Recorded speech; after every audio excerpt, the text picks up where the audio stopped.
देखिए capital budgeting में हम लोगों ने क्वेश्चन वन सॉल्व कर लिया था अच्छे से। क्वेश्चन वन का सोल्यूशन कहाँ पे भाई, यही है ना क्वेश्चन वन का सोल्यूशन। बहुत अच्छी तरीके से अपने लोग सोल्यूशन क्वेश्चन वन का देख लिए थे, काफ़ी बड़ा था और मैंने कमेंट भी लिखवा दिया था 4-5 पेज का, 4-5 लाइन का। आई थिंक 3 पैराग्राफ में सिखाया था ना, 3 पैराग्राफ में मैंने कमेंट भी लिखवा दिया था। फिर मैंने क्वेश्चन वन करा दिया, फिर मैंने क्वेश्चन टू भी करवा दिया आपको, आप लोग का। क्वेश्चन थ्री अभी स्टार्ट करेंगे अपने लोग। क्वेश्चन थ्री अभी स्टार्ट करेंगे। अच्छा, क्वेश्चन फोर जब मैं पढ़ा रहा था तो एक स्टूडेंट का डाउट आया था, जो कि अभी अभी भी डाउट है। सर ये पे बैक पीरियड आपने बहुत अच्छे समझा दिया था, बट रेसिप्रोकल पे बैक पीरियड क्या होता है, बेसिकली इसका मतलब क्या है। मैं ना पे बैक वर्सेस पे बैक रेसिप्रोकल क्या होता है, पहले एक छोटा सा एग्जांपल, एक कॉन्सेप्ट क्लियर करूंगा, फिर मैं आपको 2 क्वेश्चन और सॉल्व करूंगा। देखो कैपिटल बस्टिंग में क्या होता है ना, हर एक क्वेश्चन में 20 मिनट 25 मिनट लग जा रहा है, बिकॉज लेंदी बनता है बहुत ज़्यादा।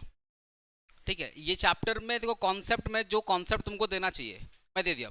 क्या हो सकता है, देखो मैं आई थिंक ये 6 या 7 नंबर क्लास होगा कैपिटल बस्टिंग का, 6 नंबर क्लास होगा कैपिटल बस्टिंग का। मैं चाहता तो आपको 4-5-6 क्वेश्चन करा करके सिलेबस एंड कर देता, आप भी खुश हम भी खुश। कम आपको क्या कम पढ़ना है, अब मेरा तो सिलेबस पूरा हो गया। मेरे को क्या दरकार है 22-23 question 25 question different different type का सॉल्व कराने का, थोड़ा सा टाइम टेकिंग। भाई सिलेबस डिले नहीं होता है, सिलेबस पूरा कराने में टाइम लगता है। जो भी सिलेबस आप बोलते हो सर डिले हो रहा है ना, आप मेरे को बोल दो सर 10 क्वेश्चन कराने के बाद आप चैप्टर खत्म कर दीजिए, मैं 10 क्वेश्चन कराने के बाद चैप्टर खत्म कर दूंगा। फिर आप मेरे को बोलिएगा मत सर एग्जाम में मार्क्स खराब। आप अगर 15 क्वेश्चन 16 क्वेश्चन 18 क्वेश्चन अगर आप कवर कर रहे हैं हर एक चैप्टर वाइज, तो टाइम लगता है। ठीक है, तो एक बार आप लिखिए तो पे बैक वर्सेस, एक बार आप लिखिए तो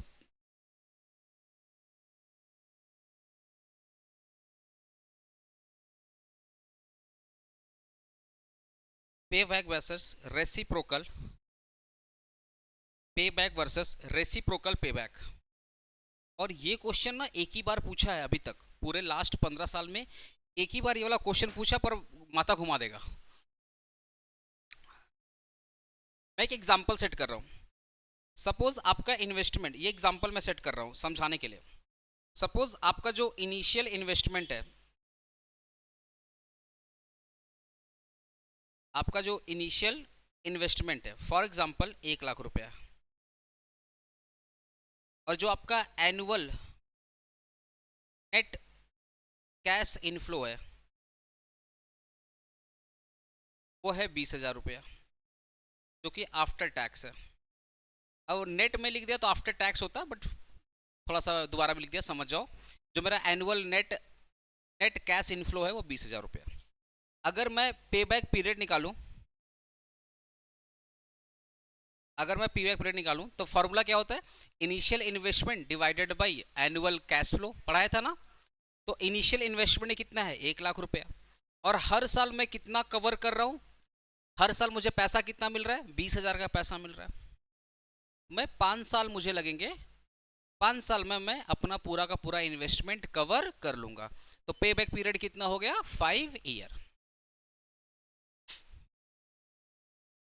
अगर मैं रेसिप्रोकल की बात करूं, रेसिप्रोकल की बात करूं, ठीक है, रेसिप्रोकल पे बैक पीरियड,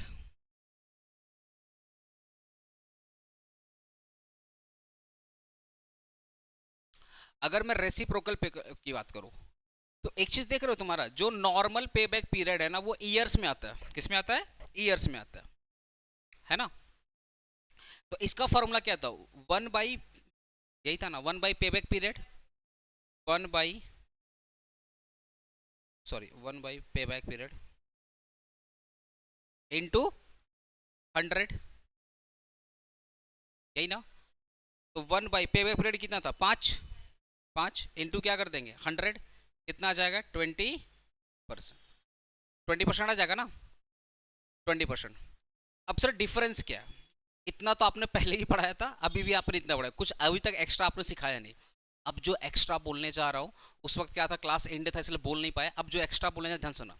पे बैक पीरियड बोलता है कितने समय में आपका एसेट कवर हो जाएगा, आपका इन्वेस्टमेंट कवर हो जाएगा, कितने समय में, कितना साल लगेगा जो आपने इन्वेस्टमेंट किया है वो कवर करने में, मैंने 1 लाख रुपया खर्च किया है, मुझे 5 साल लगेंगे 1 लाख रुपया कमाने में, तो जो 5 साल लग गया 1 लाख को कमाने में, कवर करने में, उसी पीरियड को अपने क्या बोलते हैं? पे बैक पीरियड। रेसिप्रोकल बोलता है भैया हम ईयर की बात नहीं करते, हम रिटर्न की बात करेंगे कि एवरी ईयर हम 20% का रिटर्न देंगे। पहला साल आपको 20% का रिटर्न देंगे, सेकेंड ईयर आपको 20% का रिटर्न देंगे, थर्ड ईयर आपको 20% रिटर्न देंगे, फोर्थ ईयर आपका 20% रिटर्न देंगे, और 5वें साल आपको 20% रिटर्न देंगे। 5वें साल आपका 100% जो इन्वेस्टमेंट वो कवर हो जाएगा। एक्चुअल में ये परसेंटेज रिटर्न की बात करता है।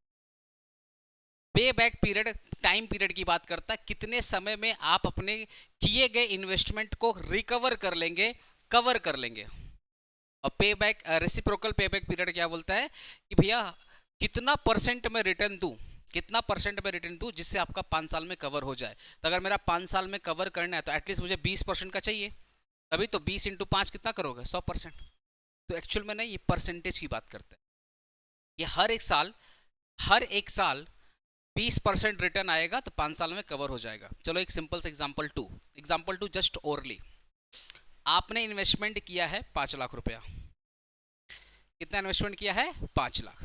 ठीक है, रेसिप्रोकल पीरियड बोलता है कि हर साल आपको 10% का रिटर्न मिलेगा, तो आपको कितने साल लगेंगे कवर करने में? आपने 5 लाख का इन्वेस्टमेंट किया है और रेसिप्रोकल पीरियड बोलता है कि 10% का रेट ऑफ रिटर्न है, तो आपको कितने साल लगेंगे कवर करने में? तो 100% डिवाइडेड बाई 10% इक्वल टू कितने ईयर हो जाएंगे? 10। आप समझे ना? अगर मुझे हर साल 10% करके मिल रहा है तो 10 साल में मेरा जो इन्वेस्टमेंट है वो कवर हो जाएंगे। तो रेसिप्रोकल पीरियड एक्चुअल में परसेंटेज की बात करता है, और ये किसकी बात करता है? टाइम पीरियड की बात करता है। बस बात एक ही है, बोलने का तरीका क्या है? अलग अलग। अगर कुछ लिखवाना भी है तो बोलो मैं लिखवा दूं। लाइव स्टूडेंट कुछ लिखना आप लोग को? अच्छा भाई, तुम्हारा जो डाउट था वो क्लियर हुआ? तुम्हारा जो डाउट था वो क्लियर हुआ भाई? सच बोल रहा? हाँ, अच्छा, ठीक है।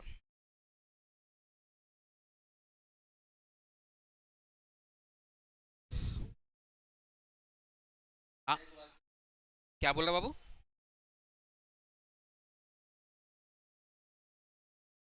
ऐसे तो आज तक आया नहीं, अगर आएगा तो फिर देख लेंगे। ऐसे तो आया नहीं, लिख लेगा ना अगर आ गया तो। फॉर एग्जांपल तो दोनों डिफाइन करके जैसे मैंने एग्जांपल सेट किया वैसे एग्जांपल सेट करके एक्सप्लेन कर देना। देख भाई, जब कॉन्सेप्ट क्लियर आता है ना तो उस दिन ऐसे बैठा कर, पूछ तेरे को जो पूछना है, आंसर लिखेंगे। ऐसा कॉन्फिडेंस आना चाहिए। क्वेश्चन 3 पे आ जाओ। क्वेश्चन 3 पे आ जाओ। अभी तक क्वेश्चन 1 हो गया, क्वेश्चन 2 हो गया, क्वेश्चन 4 करवा चुका हूँ ना? देखो मैं क्या करता हूँ ना, अलग अलग क्वेश्चन कराता हूँ जिससे आपको ना थोड़ा सा, क्योंकि मुझे पता है हर एक क्वेश्चन एक बार में नहीं करा सकते, स्टेप बाय स्टेप। अब जैसे आपने क्वेश्चन 4 किया है, क्वेश्चन 4 से ही मिलता जुलता, क्वेश्चन 4 और क्वेश्चन 1 से मिलता जुलता है क्वेश्चन 3। अगर आपको 1 समझ में आ गया, क्वेश्चन 4 समझ में आ गया, तो क्वेश्चन 3 को आपको बोलेगा क्या सर वही चीज तो था, कुछ तो एक्स्ट्रा है ही नहीं। From the following particulars calculate the internal rate of return, ठीक है, ऑफ द प्रोजेक्ट। इस वर्ड को बड़ा अच्छे से देखना, क्या बोला है? Net profit after tax, net profit after tax over the 4 year.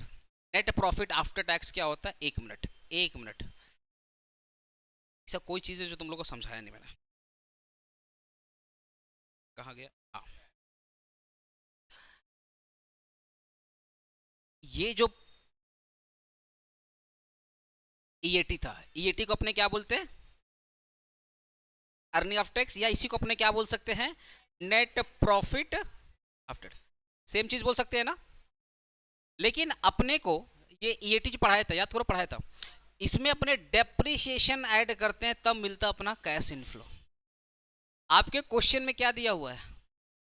EAT मतलब नेट प्रॉफिट आफ्टर टैक्स दिया हुआ है, तो क्या ऐड करना पड़ेगा? डेप्रिसिएशन, तब क्या मिलेगा? Cash inflow. लोग पता क्या गलती करेंगे, अच्छा नेट प्रॉफिट वाला ही हमारा क्या है? कैश इनफ्लो, और क्वेश्चन करके आगे बढ़ जाएंगे। इसलिए मैं तुमको बोला इस क्वेश्चन को बहुत ध्यान से पढ़ना। अभी तक तुमने जितना क्वेश्चन पढ़ा था सब में देखना कैश फ्लो दिया हुआ था, आपको एडजस्टमेंट करना नहीं पड़ा था। पहला ऐसा सम्स मिला है जहां पर आप एडजस्टमेंट करके कैश फ्लो निकाल रहे थे। चाहे आप क्वेश्चन 1 देख लो, आप 2 देख लो, या 4 5 उधर देख लो, सब में आपका ऑलरेडी दिया हुआ था एनुअल कैश फ्लो। अभी जो पहला ऐसा सम्स किए हो जहां पे आपको ऑलरेडी सॉरी आपको गिवन नहीं है, आपको एडजस्टमेंट करके नेट कैश फ्लो निकालना पड़ेगा।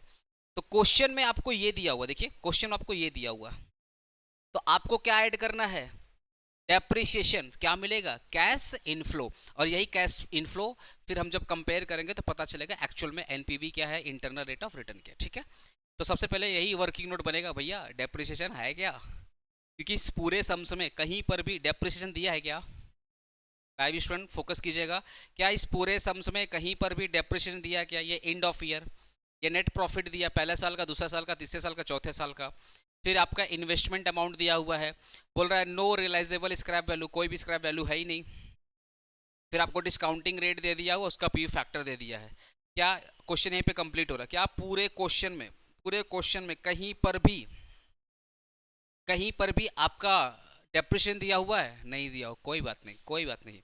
आपने डेप्रिसिएशन का एक फॉर्मूला सीखा था, एसेट मतलब value of asset minus scrap value एक डिवाइडेड बाय एस्टिमेटेड लाइफ। अच्छा एस्टिमेटेड लाइफ देखो दिया है कितना है, 4 ईयर दिया हुआ है ना, और स्क्रैप वैल्यू क्या दिया हुआ, नील। अरे नो का मतलब क्या हो गया, नील। अच्छा वैल्यू ऑफ एसेट दिया हुआ है 55,000, तो डेप्रिसिएशन कैसे निकलेगा, 55,000 माइनस 0 डिवाइडेड बाई 4 कितना आएगा, और ये हो गया हर साल का डेप्रिसिएशन। तो सबसे पहले वर्किंग नोट हम लोग यही बनाएंगे, कैलकुलेशन ऑफ डेप्रिसिएशन। अरे कैसा मौसम है, गर्मी लग रहा है, एसी चालू करें क्या, हमको तो लग रहा है। क्वेश्चन क्या था, 4 था, सॉरी 3 था। क्वेश्चन 3 सबसे पहले वर्किंग नोट बनाओ। Working note 1 calculation of depreciation. कैसे कैलकुलेट करोगे, 55,000 स्क्रैप वैल्यू दिया नहीं था इसलिए 0 मान लेंगे, और एस्टिमेट लाइन क्या था 4 ईयर 13750, बोले ना यही आ रहा है क्या, 13750। ठीक है, अब आपको मिल गया है अर्निंग आफ्टर टैक्स मतलब नेट प्रॉफिट आफ्टर टैक्स, और आपको मिल गया डेप्रिसिएशन। सबको ऐड कर दोगे तो क्या मिल जाएगा, नेट कैश फ्लो। कुछ पूछना है, बोलो। ऑब्वियसली स्ट्रेट लाइन बोलेंगे, है 4 साल यही तो दिया वो, मतलब ये जो आपका एसेट है ना बाबू, वो 4 साल तक का रिटर्न दिया, तो पूरे एसेट की वैल्यू कितनी होगी, ये जो एसेट है ना वो 4 साल तक ही आपको प्रॉफिट कमा के दिया, तो उसकी एस्टिमेटेड लाइफ कितने साल होगी, 4 साल ही होगी ना, समझे। हाँ ओके, अब लिखो यहाँ पे ईयर, इतना इसका आंसर क्या है, आंसर दे बन, कितना क्वेश्चन था, हुँ? छोड़ दो छोड़ो, बुक का क्वेश्चन आंसर लिखो, ईयर लिखो, फिर लिखो अर्निंग आफ्टर टैक्स ईएटी लिखो, फिर यहाँ पे लिखो डेप्रिसिएशन, और फिर यहाँ पे लिखो annual cash inflow, annual cash. हम लोग याद है जब कॉस्ट ऑफ कैपिटल चैप्टर पढ़े थे, बुक में कितना आंसर गलत था। अब बुक वाला कैलकुलेट कैसे कर रहा था, टोटल सेल से डेप्रिसिएशन माइनस कर कैलकुलेट कर रहा था, वैसा कोई मेथड ही नहीं है। डेप्रिसिएशन टोटल सेल से क्यों माइनस होगा, बुक में जो आंसर दिया cash in cost of capital पूरा गलत है, और तुम लोग को मैंने सीएमए इंस्टीट्यूट सीए इंटर का भी बता दिया था, वहां पे कैसे कैलकुलेट होता है। ठीक है, ईयर क्या था 1 2 3 4, अर्निंग आफ्टर टैक्स क्या था, ये पहला साल दूसरा तीसरा साल, ठीक है ना, देख लिया ना। पहला साल तुम्हारा, तुम लोग के साथ मैट है ना, अरे मैट वेट लेकर आएगा तुम लोग इतना दिन बाद, हाँ कहाँ, होम टाउन, वाह। तुम लोग सामने मैट खोल रखे, बार बार ना पेज स्लाइड करने में टाइम वेस्ट हो जाता है, तुम लोग मैट सामने खोल के बैठेगा। लाइव स्टूडेंट आप लोग क्वेश्चन देख लिए ना, अब भाई जिन लोगों ने बुक नहीं लिया, क्या इतना कंजूसी तुम लोग, 300 रुपये 250 का बुक नहीं लिया, बता तुम लोग पूरे सेमेस्टर का, पढ़ाई पे मतलब। अर्निंग आफ्टर टैक्स कितना दिया हुआ? 13750। फिर क्या है? 22,000। फिर 27,500। फिर क्या है? 11,000। डेप्रेशन हमारा ऑलरेडी निकला हुआ ना, 13750। सब में लिखो तो 13750, 13750, 13750। सबको ऐड करो तो, सबको ऐड करो। अगर मैं सुनो ना, इसको अगर मैं ए मान लूं, इसको अगर मैं बी मान लूं, तो एनुअल कैश फ्लो क्या हो जाएगा? ए प्लस बी। समझ गए ना? पहला कितना जाएगा? 27,500। 22,000 प्लस 13,750 कितना हो जाएगा? 33,750। 27,500 प्लस 13,750 कितना हो जाएगा? 41,250। 41,250। फिर आ जाएगा 11,000 प्लस 13,750 कितना आ जाएगा? 24,750। 24,750। हाँ, सबको ऐड कर दो, कितना आएगा? 35 कितना? अच्छा, सेकंड में गलती हो गया क्या यहाँ पे? अच्छा, एक मिनट एक मिनट, सेकंड में गलती हो गया। कैलकुलेशन देख लेना भाई, हो सकता है गलती। 35,750 हो गया ना कंप्लीट? अब क्या करना अपने को? आपको मैंने एक फॉर्मेट सिखाया था, देखिएगा फॉर्मेट में पर्टिकुलर था, टाइम पीरियड था, पीवी फैक्टर था, फिर अमाउंट था, फिर हम लोग का प्रेजेंट वैल्यू। फॉर्मेट सिखाया था ना? सिखाया तो था ना? ठीक है, याद रखिए वो फॉर्मेट। पर ये वाला फॉर्मेट इस समझ में नहीं लगेगा। रीजन क्या है? रीजन क्या है, ध्यान सुनिएगा, इसके पीछे रीजन क्या है। आपको डिस्काउंटिंग रेट दिया डिफरेंट डिफरेंट टाइप का। अच्छा, ये समझ देखना, डिस्काउंटिंग रेट क्वेश्चन 1 से भी मिलता जुलता है। अरे जो पहले किए थे क्वेश्चन 1 में, आपको डिस्काउंटिंग रेट दिया है और आपको हर एक डिस्काउंटिंग रेट का पी फैक्टर निकाल के दिया है। अगर सपोज एग्जाम में नहीं निकाल देगा तो आपके अंदर कैपेबिलिटी है निकालने का, मैंने सिखाया है आपको। नॉर्मली एग्जाम में दिया रहता है, लेकिन कभी कभी अगर मान लो सीयू वाला थोड़ा सा दिक्कत कर दे तो कोई बात नहीं, अपना कैलकुलेटर निकाल कर, इजी तरीका सिखाया ना, निकाल लेना, कोई दिक्कत नहीं। अगर एग्जाम में नहीं दिया रहे तो ज़्यादातर केस में दिया रहेगा। तो अपने को देखो पी फैक्टर मिल गया। अब वो बोला, याद करो फॉर्मेट याद करो। पी फैक्टर मिल गया अपने को, अमाउंट वाला कॉलम मिल गया अपने को, टाइम पीरियड वाला कॉलम मिल गया अपने को, पर्टिकुलर वाला कॉलम मिल गया। सब तो मिल ही गया है। अगर कुछ लोग बोल रहे सर किसकी बात कर रहे हो, थोड़ा खुल के बोलो तो आ जाओ भाई, आ जाओ थोड़ा। देखो अगर मैं इसी की बात करूं, अपने को ये मिल गया, पी फैक्टर मिल गया, आपका कैश इनफ्लो मिल गया। अब क्या है, बस मल्टीप्लाई तो करना है, तो कुछ तो है नहीं इसमें। ठीक है,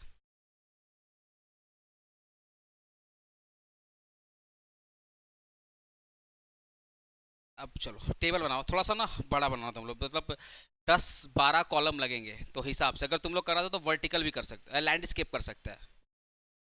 हाँ, अगर तुम लग रहा है तो अपना कॉपी को तुम लोग लैंडस्केप में कर सकते हैं। बता देंगे, लेकिन लैंडस्केप कर लो तो दिक्कत नहीं होगा। लैंडस्केप में करोगे दिक्कत नहीं होगा, बेटर यही रहेगा लैंडस्केप कर लो। ठीक है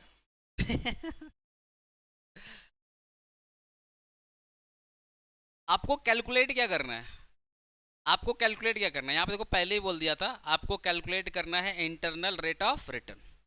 हमेशा याद रखिएगा, इंटरनल रेट ऑफ कैलकुलेट करने से पहले आपको एनपीवी कैलकुलेट करना पड़ेगा, क्योंकि जहां पर एनपीवी जीरो होगा वही इंटरनल रेट ऑफ रिटर्न आएगा। समझ रहे हो ना? तो सबसे पहले आपको क्या कैलकुलेट करना पड़ेगा? एनपीवी, फिर जाकर इंटरनल रेट ऑफ रिटर्न आएगा। ठीक है। डे टू अगर किसी को याद है, डे टू मैंने पूरा day two internal rate of return पढ़ाया था, जब मैंने हाइपोथेटिकल एग्जांपल क्रिएट किया था और इंटरपोलेशन भी समझाया था। पूरा डे टू का आज कॉन्सेप्ट यहाँ पर है, जो तुमने डे टू में सीखा था पूरा का पूरा कॉन्सेप्ट यहीं पर है आज। ठीक है, उस दिन मैंने हाइपोथेटिकल किया था, यहाँ पे सीयू में पूछा हुआ क्वेश्चन है। तो बनाओ, टेबल बनाओ, स्टेटमेंट लिखो, स्टेटमेंट सोइंग 10-12 कॉलम बनेंगे, बेटर रहेगा तुम लैंडस्केप में बनाओ।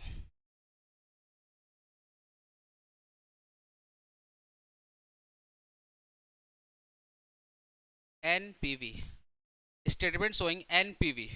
ठीक है,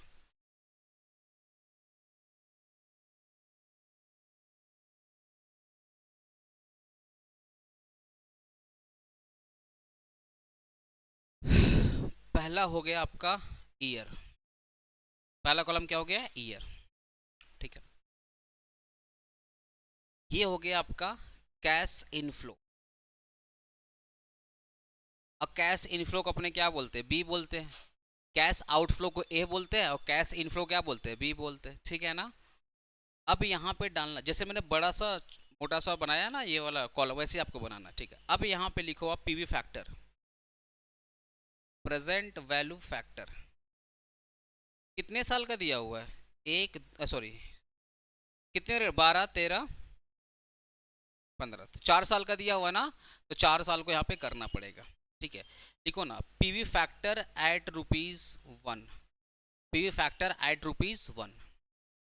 अरे 1 रुपए का वैल्यू निकालते ना पीवी फैक्टर में, ठीक है। तो पहले आप लिख लो 12%, फिर लिख लो 12%, 13%, 14%, ये हो जाएगा 15%।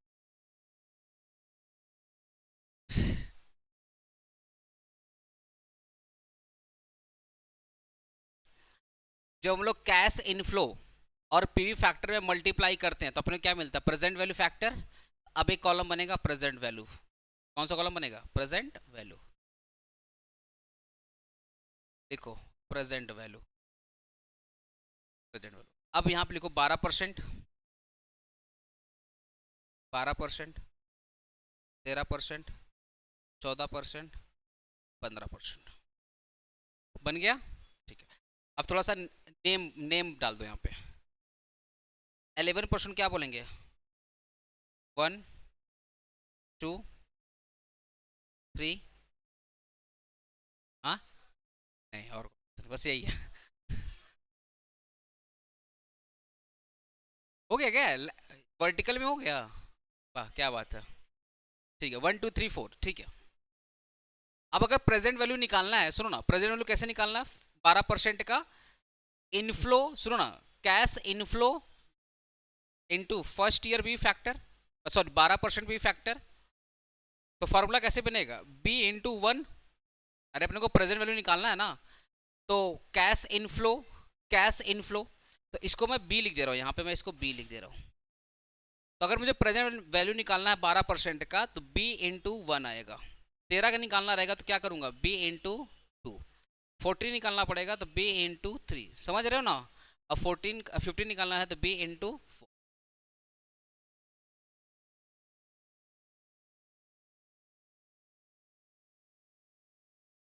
ये सम करके तुम लोग को मजा आ जाएगा, पूरा ज्ञान है इंटरपोलेशन का, क्लियर हुआ। अब ईयर क्या था, 1, ईयर क्या था 1 2 3, यही है ना 1 2 3 4, यही है ना 1 2 3 4। अब कैश इनफ्लो 1 का कैश इनफ्लो क्या, फटाफट देख लो, पहला क्या है कैश इनफ्लो 1 का 27,500, तो कैश इनफ्लो लिख लो 27,500। 2 का क्या है 3500 750, 3500 750। 3 का 41250, और लास्ट का कितना था 24750, ठीक है ना। अब 12% का देखो वैल्यू दिया हुआ, क्वेश्चन देख लो 12% का वैल्यू दिया हुआ, 12% है ना।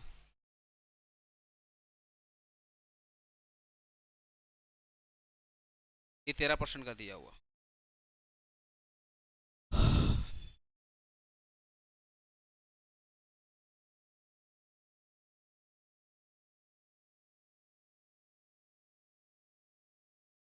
देख रहे हो क्वेश्चन। अब मैं क्वेश्चन दिखाऊंगा नहीं, देख लो पहले क्वेश्चन, बार बार स्लाइड चेंज में दिक्कत हो रहा है, क्वेश्चन देख लो अच्छे से। 12% का दिया हुआ है, पी फैक्टर 13 का दिया, 14 दिया, 15 दिया, देख लिया क्वेश्चन एक बार, देख लो। फोटो जिसको लेना ले लो, जो बुक रील है फोटो लेना तो ले लो आप लोग।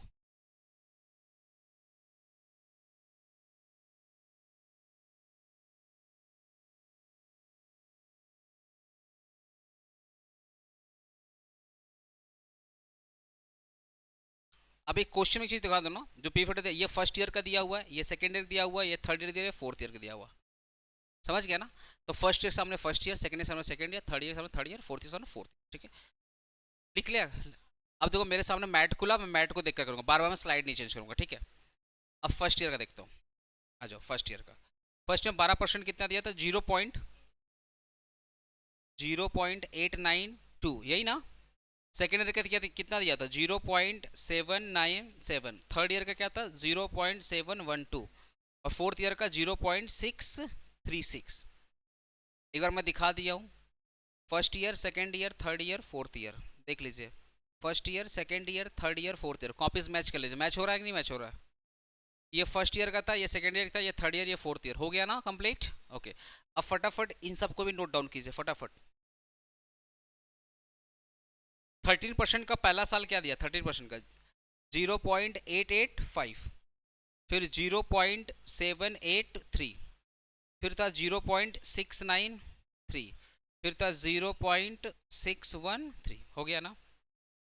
अब 14 पे आ जाओ, 0.877, 0.770, 0.675, 0.592, 15 पे आ जाओ, 0.867, 0.756, 0.658, 0.572, हो गया ना। लिख लेना सारे वैल्यू। देखो सब इस चैप्टर में कुछ है नहीं, क्या है ना, लेंदी प्रोसेस है। कॉन्सेप्ट और सब मैं क्लियर करवा चुका हूँ, बट क्या प्रोसेस बहुत लेंदी है इसका। अब क्या करना है, अपने को प्रेजेंट वैल्यू निकालना। तो फॉर्मूला क्या प्रेजेंट वैल्यू का, सिंपल सी बात भाई, cash inflow into PV factor. तो 12% से ये मल्टीप्लाई करेंगे, 13% से ये वाला मल्टीप्लाई, फिर 14% से ये, बस यही फॉर्मूला और कुछ नहीं है। अब एक चीज फोकस करना तुम लोग, प्रेजेंट वैल्यू कैश फ्लो, सुनो ना, हेलो, एक फोकस करना, कैश इनफ्लो इनटू ये, तो पहला साल निकलेगा, तो यहाँ पे लिखोगे। फिर कैश इनफ्लो इनटू ये सेकेंड ईयर निकलेगा, यहाँ लिखोगे। फिर थर्ड ईयर में आ जाओ, कैश इनफ्लो थर्ड ईयर का और थर्ड ईयर का पी फैक्टर, फिर यहाँ लिखोगे। फोर्थ ईयर का कैश इनफ्लो और फोर्थ ईयर का पी फैक्टर, फिर यहाँ लिखोगे। समझ गया ना। अब अगर मैं 13% की बात करूँ, तो फर्स्ट ईयर का कैश इनफ्लो और 13% पे फर्स्ट ईयर क्या आता पी फैक्टर, ये देखो। फिर this into this, this into this, this into this. अब अगर मैं 14 बता रहा हूँ, this into this, this into this, ठीक है। लास्ट में देख लो, this into this, this into this, sorry sorry sorry, this into, यही था और कुछ नहीं। चलो बताओ, 27,500, सुनो ना, 27,500 इंटू 0.892 कितना आ रहा है बताइए। 24,530, चलिए 530। ओके, दिस इनटू दिस, हाँ 28,493, 493, this into this 29,370, this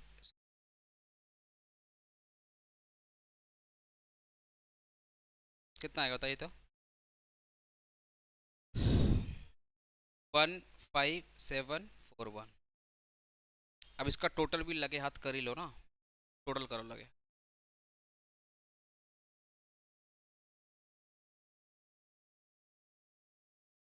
98 something आएगा, 98,134 समथिंग आएगा, 9813,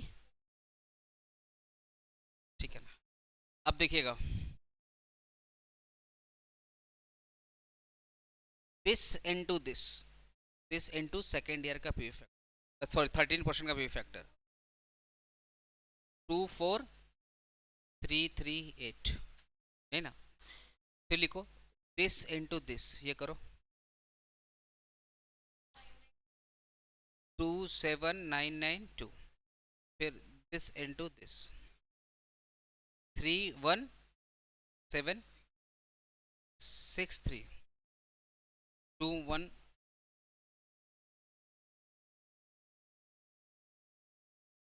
2856, ठीक है। तो कैलकुलेशन ध्यान से कीजिए आप लोग।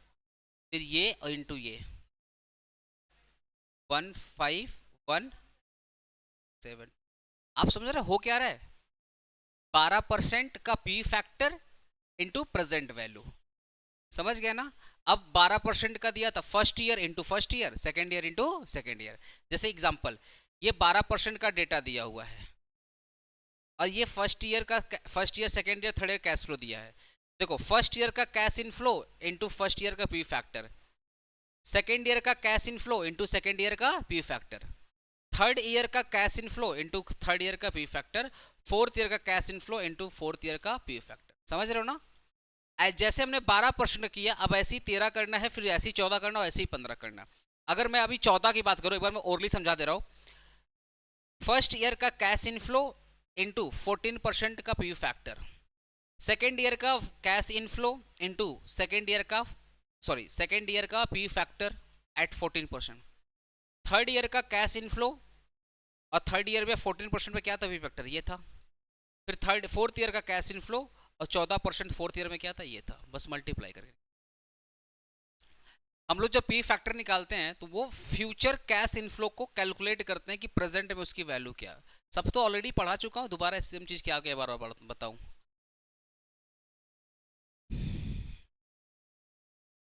बताइए तो, पहला यहाँ पे कितना आएगा वैल्यू?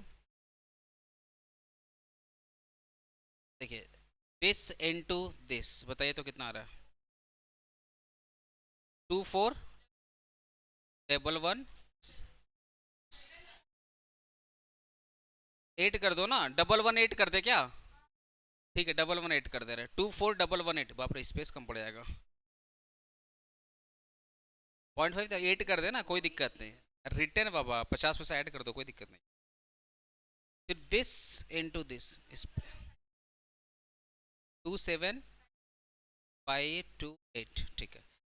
फिर दिस इनटू दिस 27844, ठीक है। फिर क्या था? अच्छा, ये वाला ना, दिस इनटू दिस, बोलो तो 14652, 14,652, यही ना? अच्छा, मेरे पास स्पेस नहीं है तो मैं यहाँ ना लिख करके यहाँ लिखूंगा, ठीक है ना? अब समझा? कुछ लोग लगा था सर बेवकूफ़ यहाँ जगह छोड़ रहे हैं, नहीं, हमको पता था स्पेस नहीं मिलेगा मेरे को। तो ये वाला चीज़ जितना भी है ना, मैं ये सेकंड लाइन लिखूंगा, समझ रहे हो ना? कंफ्यूज मत होना। चलो, अब आपको करना है ये वाला मल्टीप्लाई इनटू इसके साथ, कितना आएगा बताइए तो? 23843, ओके 843, 23843। फिर this into this 277027, this into this 27143, this into 141 मैं लिख दे रहा हूँ भैया, ये 15% का डेटा है, ये 15% डेटा। मेरे पास स्पेस नहीं था इसलिए अब सबका टोटल कर लीजिएगा। अब सबका टोटल कीजिए आप लोग। टोटल कैसे करना है? ये वाला तो हो गया था ना पहले साल का, इन सबको ऐड करके कितना आया बताइए तो? हाँ, फर्स्ट कितना आया था? 98134, ये पहला साल का था। अच्छा, सेकेंड ईयर का बताओ तो। सेकेंड ईयर का डेटा देख लीजिएगा, ये होगा, ये होगा, ये होगा और ये होगा, यही ना? ये सेकेंड ईयर डेटा बताइए तो कितना आ रहा है? 960, ठीक है। अब अगर थर्ड ईयर की बात करूं तो थर्ड ईयर में ये वाला अमाउंट होगा, ये वाला अमाउंट होगा, ये वाला अमाउंट होगा और ये वाला अमाउंट होगा।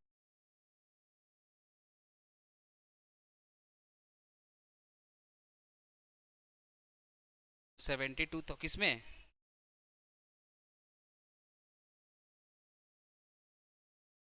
91, 94142, अच्छा 94142, अच्छा। अब फोर्थ ईयर का मैं नीचे लिखूंगा, हाँ ठीक है। फोर्थ ईयर में देख लो, मैं पेन देखो, फोर्थ ईयर में देख लो ध्यान से, ये वाला डेटा, ये वाला डेटा, ये वाला डेटा और ये वाला डेटा, यही ना? और फोर्थ ईयर का मैं यहीं पे लिखूंगा, ठीक, बताइए तो कितना आ रहा है? 92170। ठीक है, अब कोई गड़बड़ नहीं लग रहा ना? देख लीजिए डेटा। और मेरे आलसी दोस्त, आपके लिए मौका स्क्रीनशॉट लेने का, मस्त सजा के लिखे हैं, हर एग्जाम में जीरोस करा के ले जाना। हो गया ना? ठीक है, खतरनाक था कैलकुलेशन। एक्चुअली उस चैप्टर में ना कैलकुलेशन बहुत ज़्यादा वर्किंग है इस चैप्टर में। हाँ,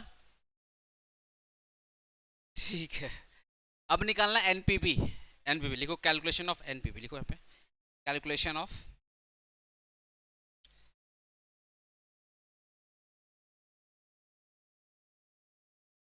यहाँ पे एक चीज, यहाँ पे तुम लोग यहाँ पे एनपीवी कट करके लिखना, तो calculation showing cash inflow, calculation showing cash inflow यहाँ पे डाल देना। ठीक है, कैलकुलेशन ऑफ एनपीवी। एनपीवी का फॉर्मूला क्या होता है? एनपीवी का फॉर्मूला क्या होता है? A minus B, sorry B minus A, cash inflow minus. ठीक है, लिखो यहाँ पे NPV equal to cash inflow minus cash outflow, यही ना? अच्छा, अगर मैं एनपीवी एनपीवी फर्स्ट ईयर निकालूं, सुनो ना, फर्स्ट ईयर का अगर एनपीवी में फर्स्ट ईयर निकालूं, फर्स्ट ईयर कितना है बताइए तो? कैश इनफ्लो कितना था फर्स्ट ईयर का? 98130, यही ना? हाँ, 98134। और कैश आउटफ्लो कितना था सबका? तो 55,000 ही था। क्वेश्चन देखिए, कैश आउटफ्लो मतलब क्या? आपका जो इन्वेस्टमेंट है ये तो सबके लिए है ना, ये तो 55,000 फिक्स है आपका इन्वेस्टमेंट, तो सब में से 55,000 माइनस कर दीजिए। 55,000 कितना आ जाएगा? 43134। ठीक है, अगर मैं एनपीवी सेकेंड ईयर निकालूं, एनपीवी सेकेंड ईयर निकालूं तो सेकेंड ईयर का कैश इनफ्लो कितना था? सेकेंड ईयर के 96088, और इन्वेस्टमेंट तो आपका 55,000 का था, तो आपका इन्वेस्टमेंट तो फिक्स है 55,000 हर एक साल के लिए। बताइए तो कितना आ रहा है?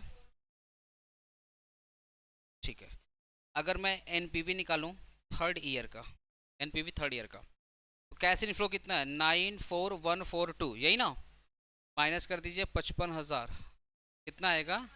39142। और अगर मैं एनपीवी निकालूं फोर्थ ईयर का, कैश इनफ्लो कितना है? 92170, यही है ना? 92170 माइनस कर दिए 55,000, 37170, ये हो गया आपका एनपीवी। हो गया, उसको बंद करो ना, इसे चालू कर दो।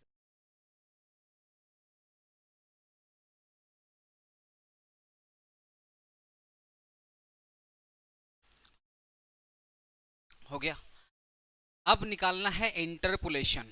क्या निकालना है? क्योंकि एनपीवी से क्या निकलता है? Internal rate of return. और इंटरपोलेशन कैसे होता है जस्ट मैं एक बार रिवाइज करा दे रहा हूँ। जब मैं तुम लोगों को इंटरपोलेशन सिखाया था डे टू में तुमको को इंटरपोलेशन सिखाया था, कहाँ गया डे 2?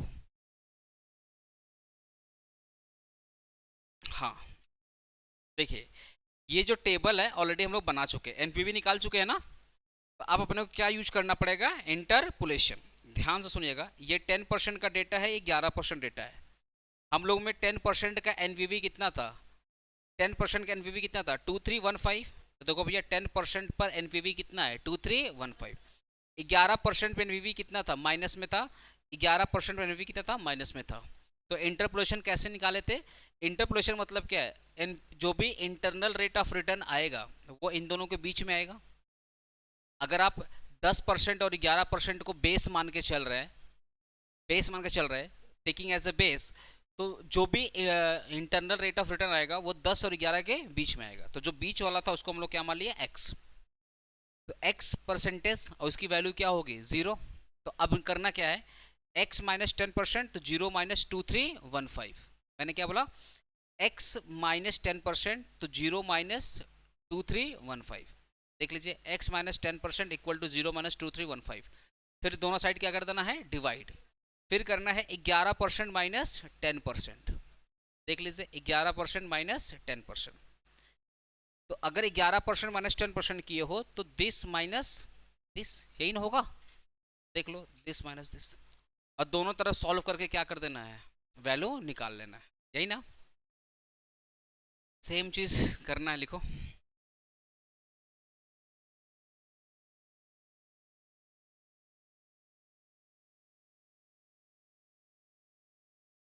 लिखो यहाँ पे, देखो, find the, sorry, calculation of, sorry sorry sorry sorry, calculation of,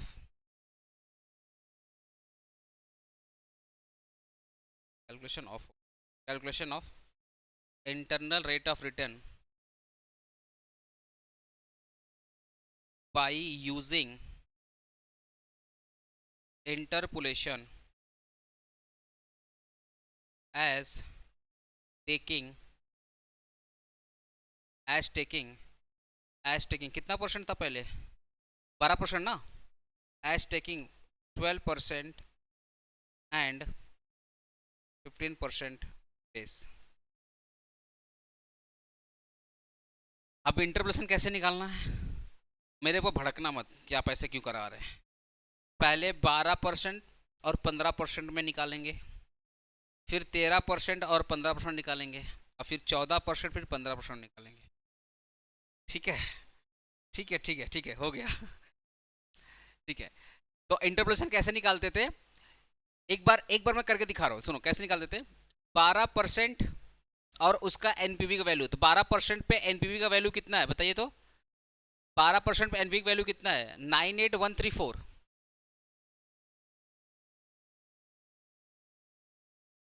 अच्छा एनपीवी का वैल्यू, हाँ NPV, sorry sorry, NPV value कितना है 43, सॉरी सॉरी सॉरी सॉरी 43134।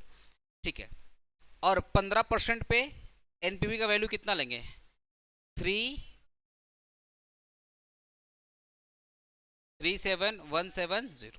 तो इंटरपोलेशन क्या बोलता है भैया, जो भी रेट आएगा इनके बीच में आएगा, तो बीच वाले को यहाँ पे मान लेंगे x%, और प्रेजेंट टाइम का वैल्यू क्या होता है 0। आपको तो प्रेजेंट निकालना है, तो उसका माने क्या है 0। फिर मिलेंगे x माइनस 12, तो 0 माइनस ये, मैं अच्छा लिख के दिखा दे रहा हूँ, मैं दिखा, इसको मान लेंगे x% और इसकी वैल्यू क्या हो जाएगी 0। तो सबसे पहले आपको करेंगे x माइनस 12%, तो दिस माइनस दिस, चलो वैल्यू पुट करो, x माइनस 12%, वैल्यू पुट करो ना, x माइनस 12%, ठीक है, x minus 12% divided x minus 12% equal to 0 minus 43134। फिर दोनों साइड करना डिवाइड, फिर करना है 12% माइनस 12%, 37,170 माइनस 43,134, 12% माइनस 12%, अच्छा 15% माइनस 12%, ठीक है ठीक है। अरे भाई सुबह से पढ़ा रहे, थक गए पढ़ाते पढ़ाते। एक तो ऐसे 3 दिन फिर क्या हो जाएगा, 37,170 माइनस 43,134, यही ना। ओके, दिख लिया इतना। अब यहीं पे ना एक अजम्पशन देखो, तो calculation of I R by using interpolation. अब इसके यहाँ पे लिखो लेट, जगह है ना, लिखो let I R R be x, बस ये बना लेट बी एक्स, ठीक है, क्योंकि जो वैल्यू एक्स से निकलेगा वो किसका आएगा, इंटरनल रेट ऑफ रिटर्न का आएगा। ठीक है, तो एक्चुअल में अब तुम लोग याद कर लो, अब एवरी टाइम तुमको ऐसे मत करना, एवरी टाइम मत ऐसे करना, तुमको एक बार समझा दिया। तुमको लेना है 12% और 15% को बेस मानना है। तो 12% का वैल्यू कितना है एनपीवी का 43134, अब 12% का क्या है 37170, यही ना। तो सबसे पहले पता क्या करना है, x माइनस 12%, क्या करना है x माइनस 12%, तो 0 माइनस ये, तो 0 माइनस ये, फिर करना आपको 15% माइनस 12%, तो 15% माइनस 12%। ठीक है, तो अब जब 15% माइनस 12% करोगे तो ये माइनस फिर ये हो जाएगा। क्लियर हुआ ना इस चीज। अब दोनों में करना है सॉल्व, सॉल्व करिए, तो सॉल्व कीजिएगा एक बार।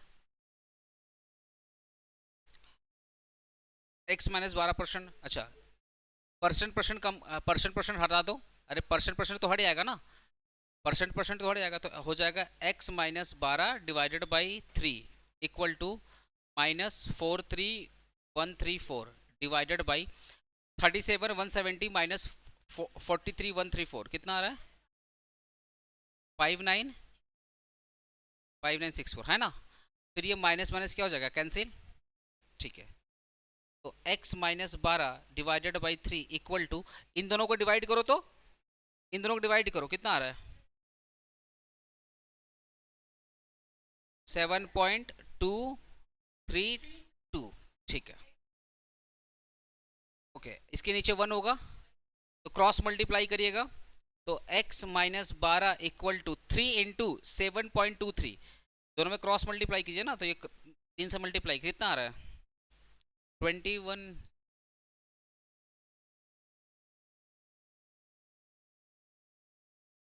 21.696 ना, तो 696 है ना, तो 0.6 के अंदर 7 कर दो ना डायरेक्टली, कोई दिक्कत नहीं है। अरे 69 था ना, तो 21.7 कर दो, फिर x इक्वल टू क्या हो जाएगा 21.7 प्लस 12, यही ना, कितना आ रहा है 33.7। आप रहे, अब नेक्स्ट लिखो टेकिंग, अभी तक तो अपना 12 और 15 को लिया है ना, फिर लिखो टेकिंग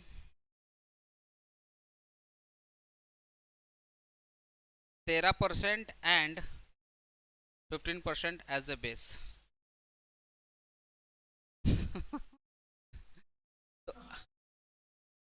15% कॉमन होगा ना हर एक में, लास्ट ईयर से कंपेयर करते हैं ना बाबू।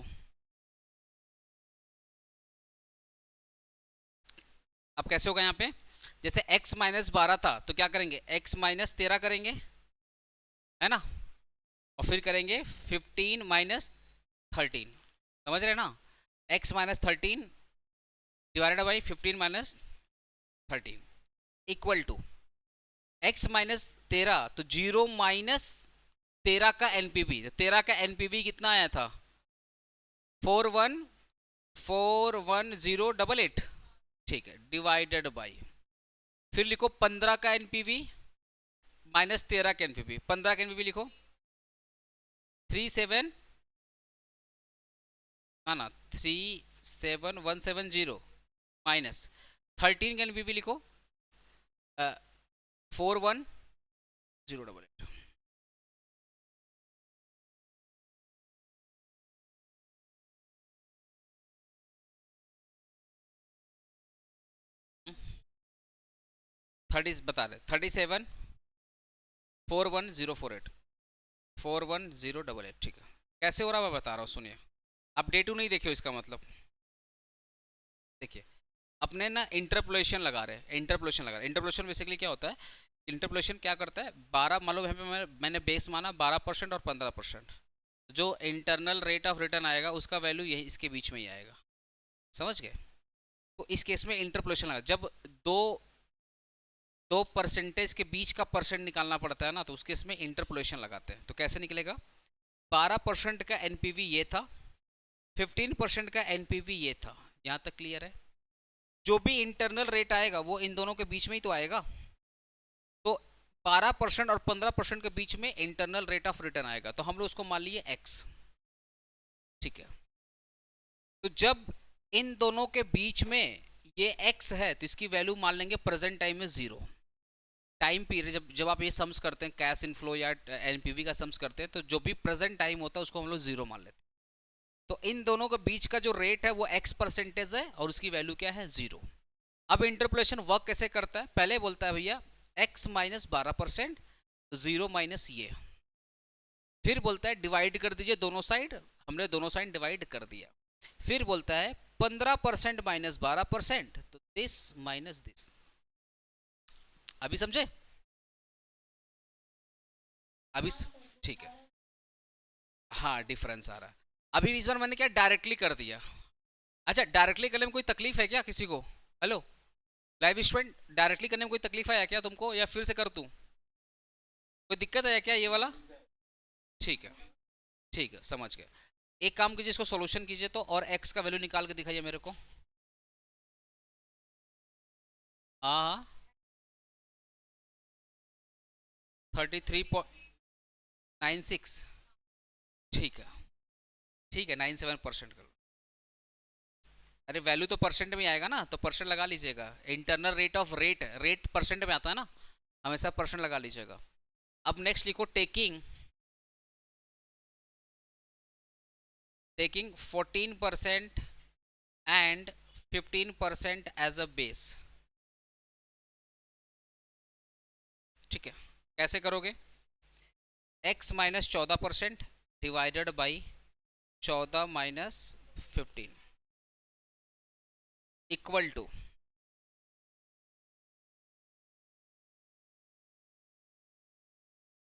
अच्छा सॉरी, अच्छा वो बोल रहा हूँ, ठीक है बा, ठीक है, अब सही है ना, गलती माफ करना। x minus 14 divided by 15 minus 14, ठीक है, ये हो गया।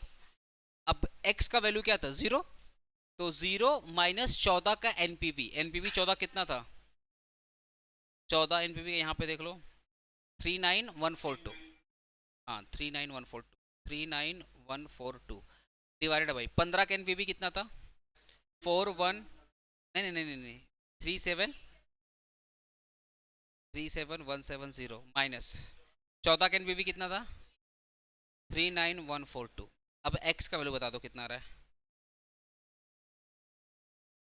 33.85,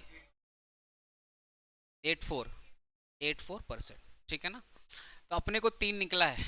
तो बेटर, अब कंफ्यूजन हो रहा है कि भैया 3 रेट निकला है, तीनों में से कौन सा होगा? तो बेटर क्या है, एवरेज ले लो। अरे इंटरनल रेट ऑफ रिटर्न कोई एक ही ना होगा, बोले ना, इंटरनल रेट ऑफ रिटर्न कोई एक होगा।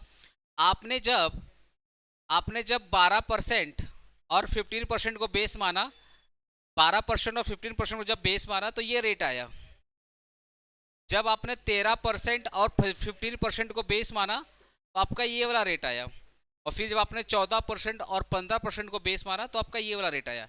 पर तीनों में से कोई एक ही तो होगा, तो बेटर क्या है, इन तीनों को एवरेज निकाल लेंगे। देखिए, देयरफॉर एवरेज इंटरनल रेट, तो फर्स्ट ईयर में कितना आया था? 33.7 प्लस सेकेंड में कितना था? 33.97 ना, 97। हाँ ठीक है, कर दो, कोई दिक्कत नहीं, कोई दिक्कत नहीं। 33.84, 33.84 डिवाइड कर दीजिएगा 3, ऐड करिए। अब जो वैल्यू आएगा 33 पॉइंट कितना, 33.84, 33.84 अब परसेंट लगा दीजिएगा और बुक का आंसर मैच करिए। इन सब का एवरेज निकालिए तो, हाँ एक्चुअल में एवरेज निकालना पड़ेगा। इसका एवरेज निकालिए, कितना आ रहा है? पहला ईयर का 33.7 आया था, सेकेंड ईयर 33.97 आया था, और थर्ड ईयर 33.84 या 85 आया था ना। इन सब का एवरेज निकालेंगे तो कितना आएगा? 33.84 ही आएगा। आंसर मैच हो गया। कैसा लगा सम्स?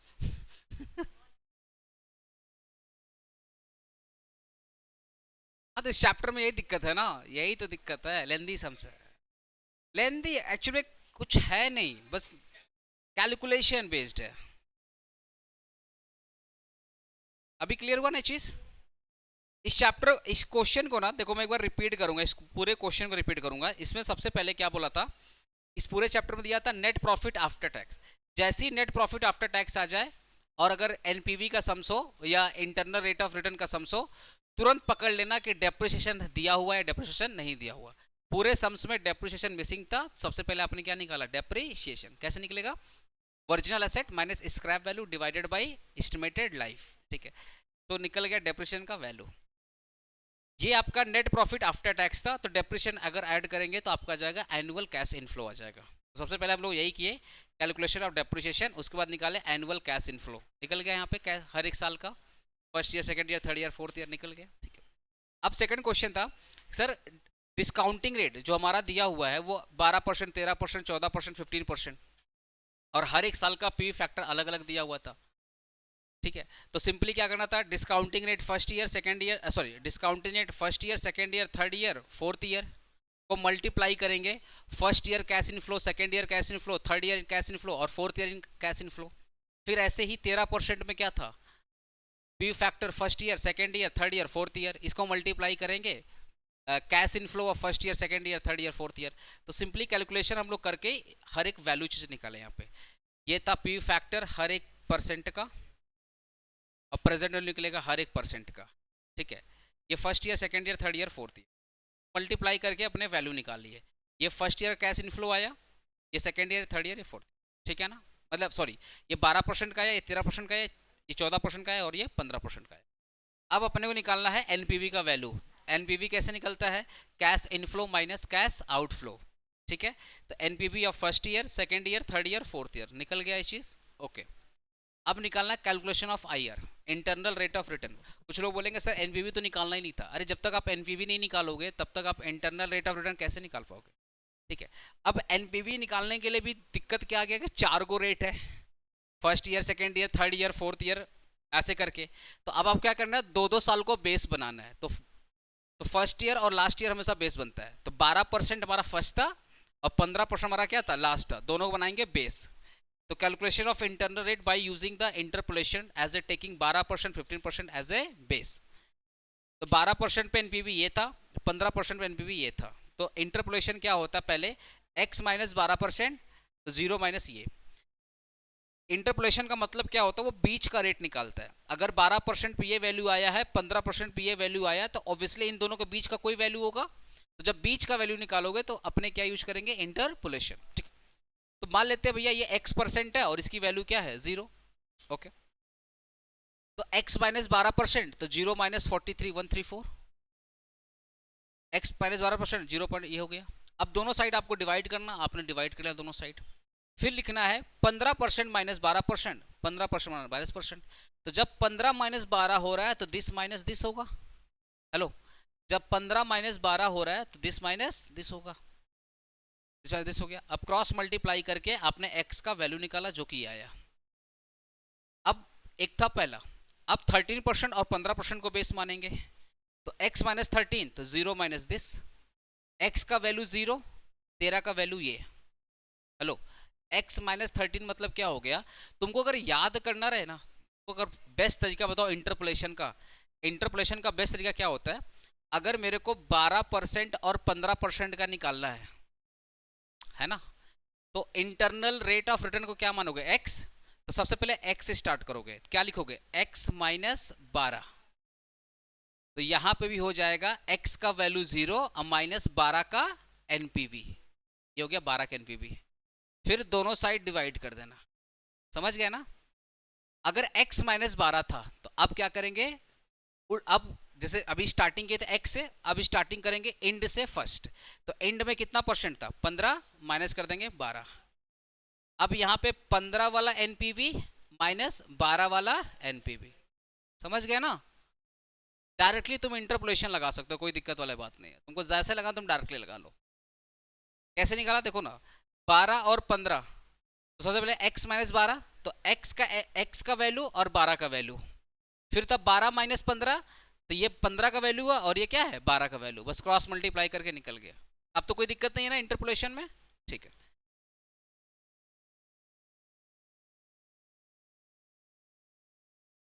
हम लोगों ने 13 और 14 का निकाला तो ये आया, 14 और 15 का निकाला तो ये आया। अब दिक्कत क्या, 3 रेट आया, 3 रेट आया, तो तीनों में से कोई एक ही तो होगा। तो अपने क्या निकाल लिए, एवरेज। तो एवरेज हमारा हो जाएगा 33.84, ये हो गया average internal rate of return. और ये आपका फाइनल आंसर है।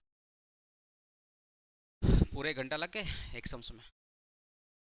बात क्या ना, मुझे सॉल्व नहीं करना, मुझे समझाना है, समझाना फिर सॉल्व करना फिर क्वेरी भी लेना, दैट इज वाई टाइम लग रहा है। आपको तो खुद सॉल्व करना है ना। एग्जाम में आपको 1 घंटा नहीं लगेगा, एग्जाम आपको मैक्सिमम 20 मिनट लगने वाले हैं। अब 20 मिनट उसी का लगेगा जो 20 बार प्रैक्टिस करके गया है। आप अगर एग्जाम में पहली बार प्रैक्टिस करेंगे तो 1 घंटा ही लगेगा इसलिए प्रैक्टिस करना बहुत जरूरी है। क्वेश्चन 3 हो गया, 4 हो गया, 5 हुआ है। हाँ भाई बोलो।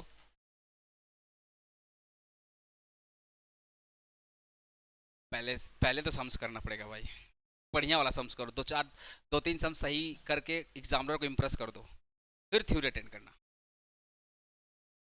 अच्छा हाँ बोल भाई।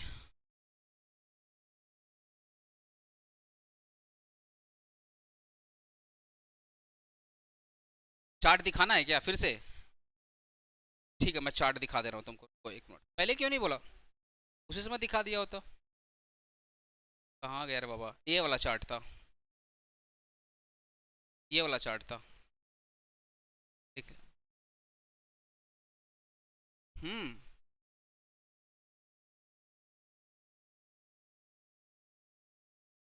नहीं नहीं, लिख सकता है ये ऐसा दिक्कत नहीं है, लिख सकता। अगर समय बहुत कम है और पेपर बहुत लेंदी है तो ईएटी लिखो ना।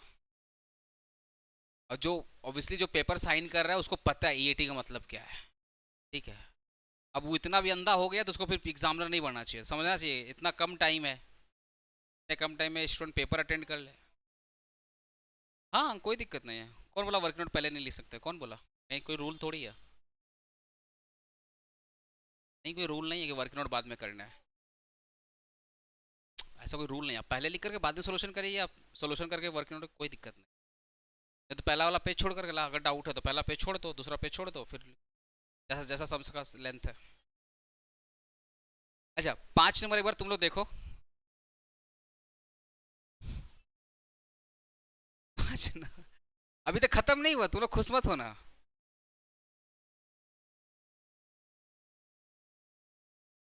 2 पेज का क्वेश्चन है। हाँ तो ऐसे ही क्वेश्चन आता है ना, कैपिटल कैपिटल बस्टिंग में ऐसे ही क्वेश्चन आता है, आज तो नहीं हो पाएगा। 6 नंबर पे आ जाओ। 6 नंबर क्वेश्चन करते हैं, अच्छा समझो 6 नंबर।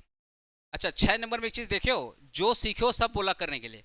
एनपीवी निकालो, प्रोबेबिलिटी इंडेक्स निकालो, फिर क्या निकालो, डिस्काउंटेड पे बैक पीरियड।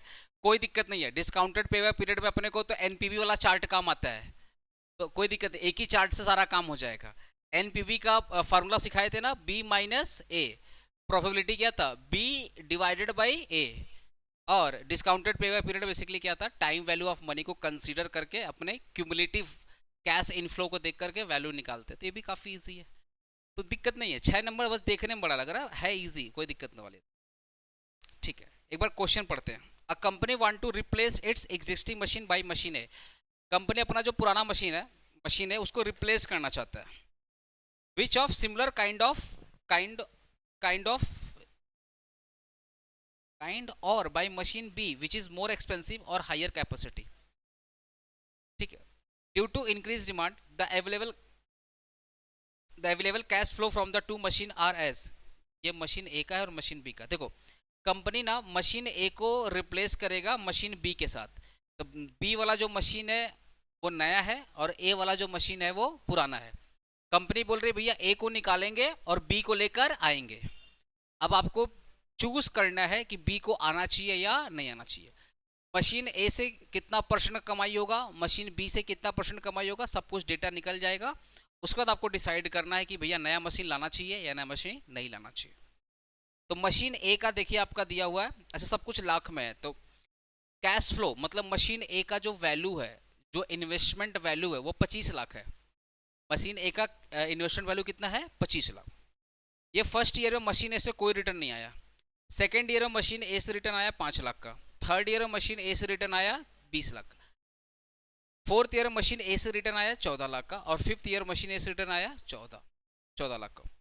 अगर मैं मशीन बी की बात करूं, मशीन बी की जो वैल्यू है, याद लिखा ना, more expensive and high capacity. Machine B में लग रहा है 40 लाख रुपया, पर मशीन ए पहले साल आपको कमा के दे रहा है 10 लाख, सेकेंड ईयर कमा के दे रहा है 14 लाख, थर्ड ईयर आपको कमा के दे रहा है 16 लाख, और फोर्थ ईयर 17 लाख, और लास्ट में 18 लाख। ये आपको मशीन बी कमा कर 15 लाख मशीन बी कमा करके दे रहा है। फिर बोल रहा है कंपनी का जो कॉस्ट ऑफ कैपिटल वो 10% है, मतलब मिनिमम रेट कितना चल रहा है, 10%। अच्छा 10% मतलब PP factor. Cost of capital का दूसरा नाम क्या है, प्रेजेंट वैल्यू फैक्टर, जो कि है 10%। ठीक है। Finance manager tries to appraise the machine by calculating the following.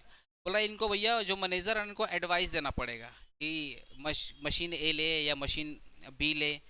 इसके लिए आप एनपीवी निकालिए, प्रोबेबिलिटी इंडेक्स निकालिए और डिस्काउंटेड पेबैक पीरियड निकालिए, ठीक है। कमेंट ऑन दिस कैलकुलेशन, आपको कमेंट भी करना है। गाइड द मैनेजर, मैनेजर को गाइड भी करना है टू सेलेक्ट द इन्वेस्टमेंट, कि इन्वेस्टमेंट ए करना चाहिए या इन्वेस्टमेंट बी करना चाहिए, ठीक है। अच्छा, ये देखो आपको 10% का पी फैक्टर दे दिया है, पहले साल का क्या होता है 0.91। हम लोग ऑलरेडी सीखे हैं ये वाला। ये सेकेंड ईयर है, थर्ड ईयर है, फोर्थ ईयर है, ये फिफ्थ ईयर, हर एक साल का पी फैक्टर निकाल के दिया होगा। इजी है, इजी है। डे वन में चार्ट बनाए थे ना, हेलो, डे वन में आ जाओ, डे वन में वाला चार्ट बनाए थे, कहाँ गया? एकदम कॉपी में देखो डे वन का चार्ट,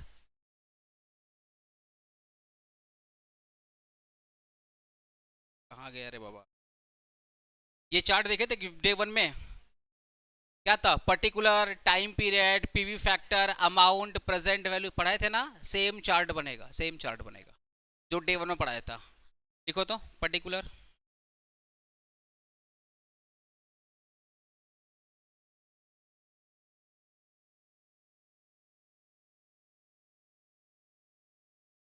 ये चैप्टर पढ़ के तुम लोग को बहुत मजा आ रहा होगा।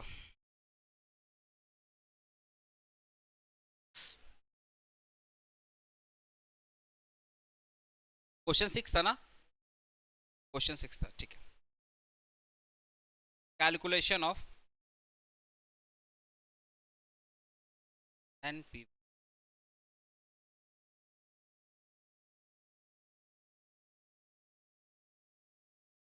पर्टिकुलर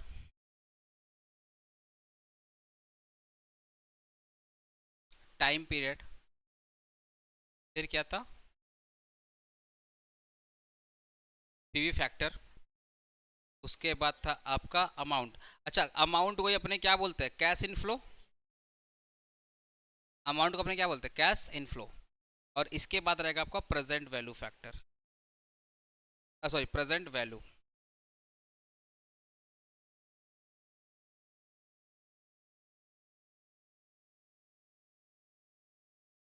कैश आउटफ्लो कितना है?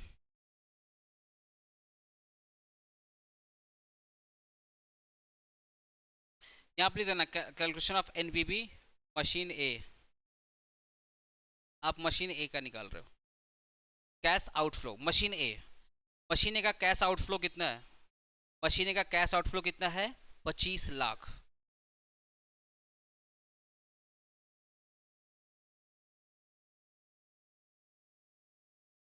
25 लाख। इसका टाइम पीरियड क्या होगा? 0। इसका पी फैक्टर क्या होगा? 1। और इसका प्रेजेंट वैल्यू कितना हो जाएगा?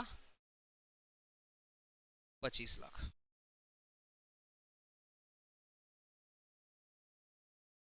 जब आप इन्वेस्टमेंट करते हो उसका टाइम पीरियड क्या होता है? 0। और फर्स्ट ईयर का पी फैक्टर क्या होता है? 1। दोनों मल्टीप्लाई करोगे तो प्रेजेंट वैल्यू कितना आ जाएगा? 25 लाख। अब निकालना है कैश इनफ्लो। फर्स्ट ईयर कितने साल का दिया हुआ? 5 साल का ना। First year, second year, third year, fourth year, fifth year, 5 साल निकालना है। पहले साल का पी फैक्टर कितना दिया हुआ? पहला साल का देखिए, पहला साल कितना दिया हुआ? 0.91, 0.83, 0.75, 0.68, 0.62। फटाफट लिखिए, मैं देख लेता हूँ फटाफट। क्या है पहला साल का? 0.91, 0.83। अच्छा, जो बुक में दिया रहेगा प्रेजेंट फैक्टर वही यूज करिएगा। 0.75, 0.68 और 0.62, ठीक है। अब कैश इनफ्लो निकालना। पहले साल आपका कमाई कितना हुआ था? पहले साल आपने कुछ भी नहीं कमाया था, देखिए पहले साल आपने कुछ नहीं भी कमाया था। सेकेंड ईयर आपने 5 लाख रुपया कमाया था, थर्ड ईयर आपने 20 लाख, फोर्थ ईयर आपने 14, लास्ट में 14। देखो यहाँ पे पहले साल आपने कुछ नहीं कमाया था, सेकेंड ईयर आपने 5 लाख ना, सॉरी,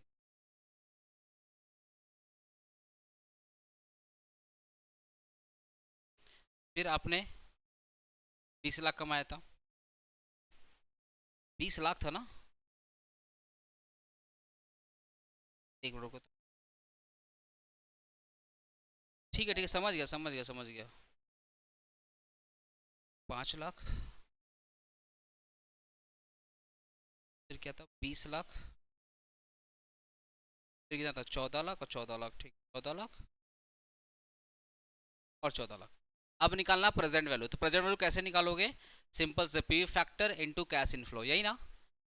तो this into this value zero, dash है ना, वैल्यू क्या है जीरो, जीरो से मल्टीप्लाई करोगे तो वैल्यू क्या आएगा, जीरो ही आएगा।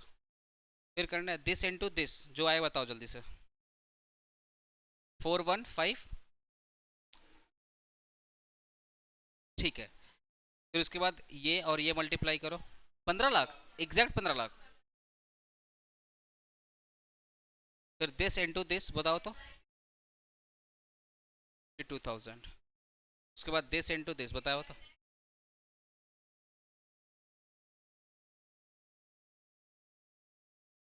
सबको ऐड करिए। इसको आप ऐड करेंगे, ये वाला पोर्शन आप ऐड करेंगे जो आपका कैश इनफ्लो है, ये वाला पोर्शन ऐड। कितना आ रहा है कैश इनफ्लो? कैश इनफ्लो को बी बोलते हैं ना, बताइए, लिख लीजिएगा। टोटल, टोटल कैश इनफ्लो कितना आ रहा है बताइए? 37 लाख, 35,000। अच्छा 37 लाख 35,000, 3735,000 आ रहा है ना तुम्हारा इतना, सबका आ रहा है ना, तो ठीक।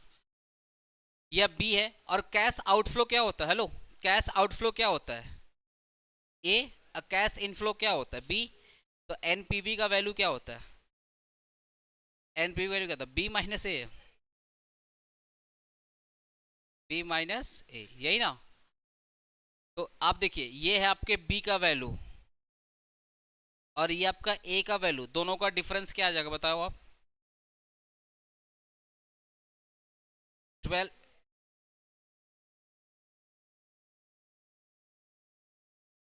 क्या गया? मशीन ए से एनपीवी का वैल्यू, मशीन ए से एनपीवी का वैल्यू, तो मशीन ए का एनपीवी निकल गया।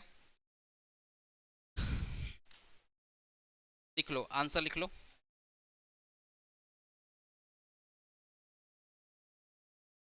एनपीवी ऑफ मशीन ए 12,35,000। अब पे बैक पीरियड निकालना है। अब मशीन ए का पे बैक पीरियड निकालना है। जैसे मशीन ए का एनपीवी निकलेगा, मशीन ए का पे बैक निकलेगा, फिर मशीन ए का, सॉरी पे बैक नहीं था, क्या था? Probability index, sorry sorry sorry sorry sorry sorry. तो जैसे मशीन ए का निकाल रहे हो ना एनपीवी पे प्रोबेबिलिटी इंडेक्स और पे बैक पीरियड, वैसे ही फिर मशीन बी का निकालना पड़ेगा, फिर उसका भी तीनों निकालना पड़ेगा, फिर कमेंट करना पड़ेगा। लिखो प्रॉफिटेबिलिटी इंडेक्स,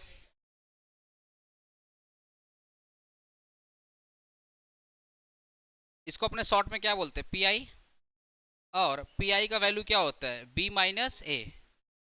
अरे बोलो ना, पीआई का वैल्यू क्या होता है? बी माइनस ए। तो बी कितना है?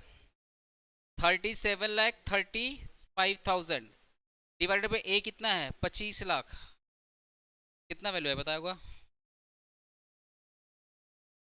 1.49, ठीक है 1.494। या प्रोबेबिलिटी इंडेक्स। अच्छा, प्रोबेबिलिटी इंडेक्स का मतलब क्या हो गया? कि मैंने 1 रुपया का इन्वेस्टमेंट किया। हेलो सांद्र भाई, प्रोबेबिलिटी इंडेक्स का मतलब क्या हो गया? मैंने 1 रुपया का इन्वेस्टमेंट किया पर अपने को मिल रहा है 1 रुपया 40 पैसा समथिंग, या 1.5 रुपया मान लो। ये जो वैल्यू आया ना, इसको 1.5 एज्यूम करो ना, 1.5 रुपया एज्यूम करो। तो अगर पीआई मान लो 1.5 है, इसका मतलब क्या? मैंने इन्वेस्टमेंट किया एक, आया कितना? 1.5, मतलब 50 पैसा मेरे को ज्यादा मिला, मतलब ये प्रॉफिटेबल प्रोजेक्ट है, अपना लेना चाहिए, एक्सेप्ट कर लेना चाहिए। ठीक है, एनपीवी निकल गया, प्रोबेबिलिटी इंडेक्स निकल गया। अब क्या है? Discounted payback period, discounted payback period.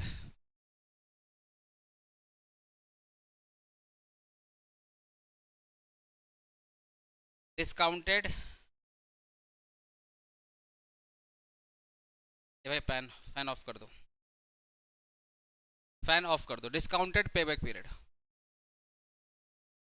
अब डिस्काउंटेड पे पीरियड कैसे निकालोगे? सबसे बेस्ट तरीका सुनो, अदर टीचर बुक्स का कैलकुलेशन बड़ा भयंकर है, तुमको सबसे बेस्ट तरीका जो मैं सिखाया हूँ तुम लोग वही फॉलो करो। आपने इन्वेस्टमेंट कितना किया है? आपने इन्वेस्टमेंट कितना किया? 25 लाख। अब अपने को देखो, डिस्काउंटेड पे बैक पीरियड में हम लोग प्रेजेंट वैल्यू देखते हैं, अब पे बैक में जस्ट हम लोग अमाउंट वाला पोर्शन देखते हैं, क्योंकि अमाउंट वाला पोर्शन में कोई भी टाइम वैल्यू ऑफ मनी का ट्रीटमेंट नहीं है। अब प्रेजेंट वैल्यू में हम लोग टाइम वैल्यू ऑफ मनी का ट्रीटमेंट करते हैं। कैसे? Cash inflow into PV factor, तभी तो आएगा टाइम वैल्यू के हिसाब से पैसा। तो अगर डिस्काउंटेड पे बैक बोलेगा तो अपने को प्रेजेंट वैल्यू देखना है, जस्ट पे बैक बोलेगा तो जस्ट आप कैश फ्लो वाला पोर्शन देखना, कैश इनफ्लो वाला पोर्शन। बट अपने को यहाँ पूछा क्या है? डिस्काउंटेड पे बैक, तो क्या देखना है? प्रेजेंट वैल्यू, मतलब यहाँ पे टाइम वैल्यू ऑफ मनी का इंपैक्ट आता है, तभी नाम क्या है? डिस्काउंटेड। ठीक है, आपने इन्वेस्टमेंट कितना किया है? 25 लाख। बस आपको इतना बुद्धि लगाना है कितने साल में ये 25 लाख कवर हो रहा है। पहले साल में कितना कवर हुआ? 4,15,000। ऐड करो कैलकुलेटर में, पहले साल कितना कवर हुआ? 4,15,000। दूसरे साल कितना आया पैसा? 15 लाख। तो पहले साल आया था 4,15,000 और दूसरे साल आया था 15 लाख। दोनों को ऐड करोगे कितना मिलेगा?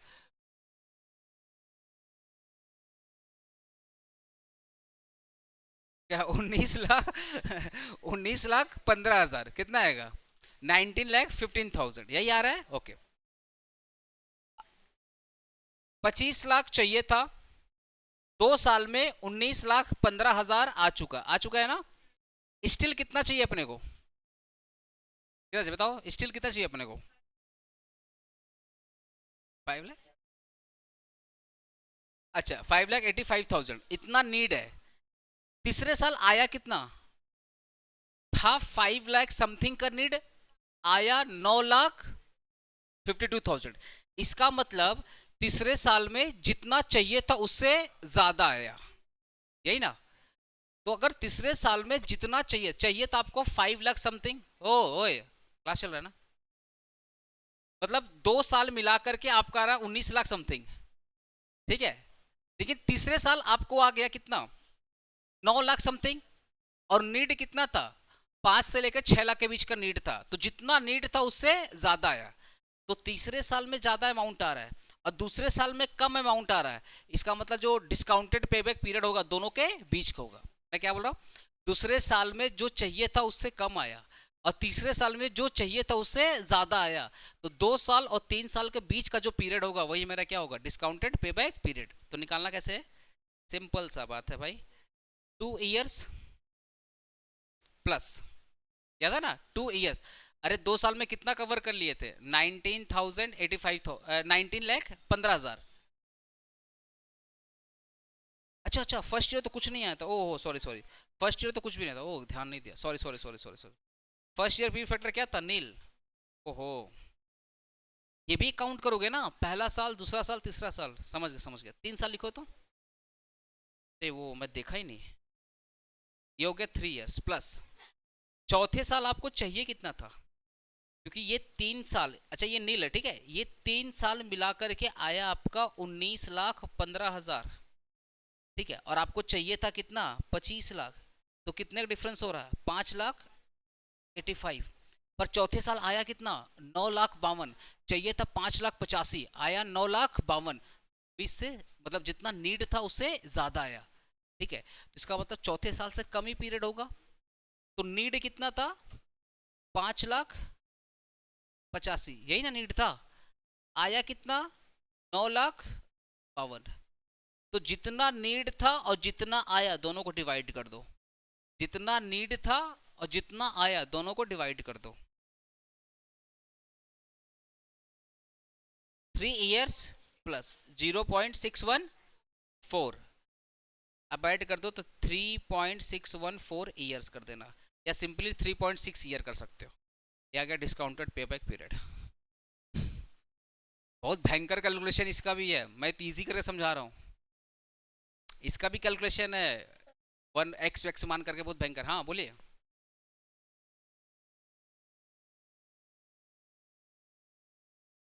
अरे एक मिनट, ऑफिस का फोन पास में रखो, 75 तो कॉल आ चुका है, इधर आ रहा है कॉल।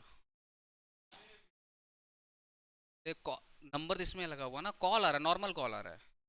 हाँ बोलो ना, क्या बात है, क्या पूछ रहे हो? हाँ तो जस्ट कैश इनफ्लो देखोगे। हाँ, आज आपको डिस्काउंटेड पे बैक बोलेगा ना, तो इसके में आपको प्रेजेंट वैल्यू चेक करना पड़ेगा, क्योंकि डिस्काउंटेड का मतलब ये हो गया आप टाइम वैल्यू ऑफ मनी को कंसीडर कर रहे हो। समझ गए? अच्छा ये 3.6 कैसे है, समझा? रिपीट तो नहीं करना ना? क्लियर हो गया ना? ठीक है। अच्छा ये था आपका। अच्छा एक बार आंसर मैच कर लो, आंसर मैच कर लो। मशीन ए का एनपीवी कितना आता है? 12,35,000। अपना कितना आ रहा है? 12,35,000 आ रहा है ना? ओके। प्रोबेबिलिटी इंडेक्स कितना आ रहा है? 1.494। अपना कितना आ रहा है? 1.494। अच्छा इनका पे बैक रेट कितना आ रहा है? 3.6। और अपना भी कितना आ रहा है? 3.61। ठीक है, मैच हुआ। प्रोजेक्ट ए मतलब कैलकुलेशन ऑफ मशीन है, अब निकालो calculation of machine B.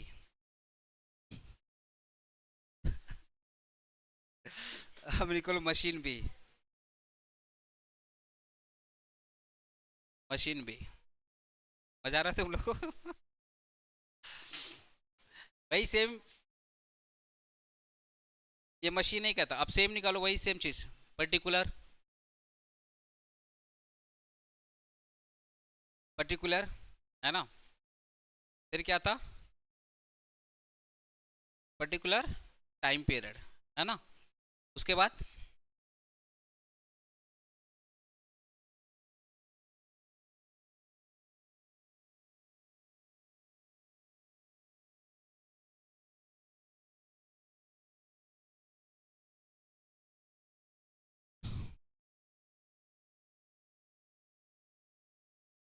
Present value factor amount, उसके बाद निकालना था। जैसे आपने किया एज इट इज आपको सेम करना। होमवर्क दे दे क्या? खुश हो गया तुम लोग? होमवर्क दे दे live student. As it is जैसे आपने मशीन है नहीं। अच्छा तुम बेटा घर में बैठ करके मस्ती से बस सुबह में बैठा हुआ चाय कॉफी लेकर के, यहाँ वही लोग बच्चा लोग पढ़ने आया है। बोला नहीं सर मत दीजिए। ए होमवर्क देते हो जाएगा तो।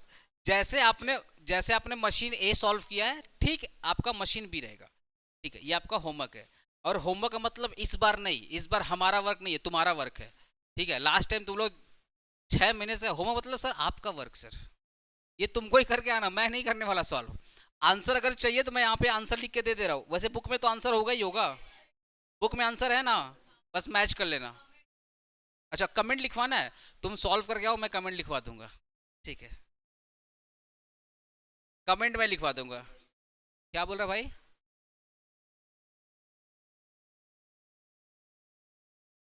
फिर से बोलना बाबू।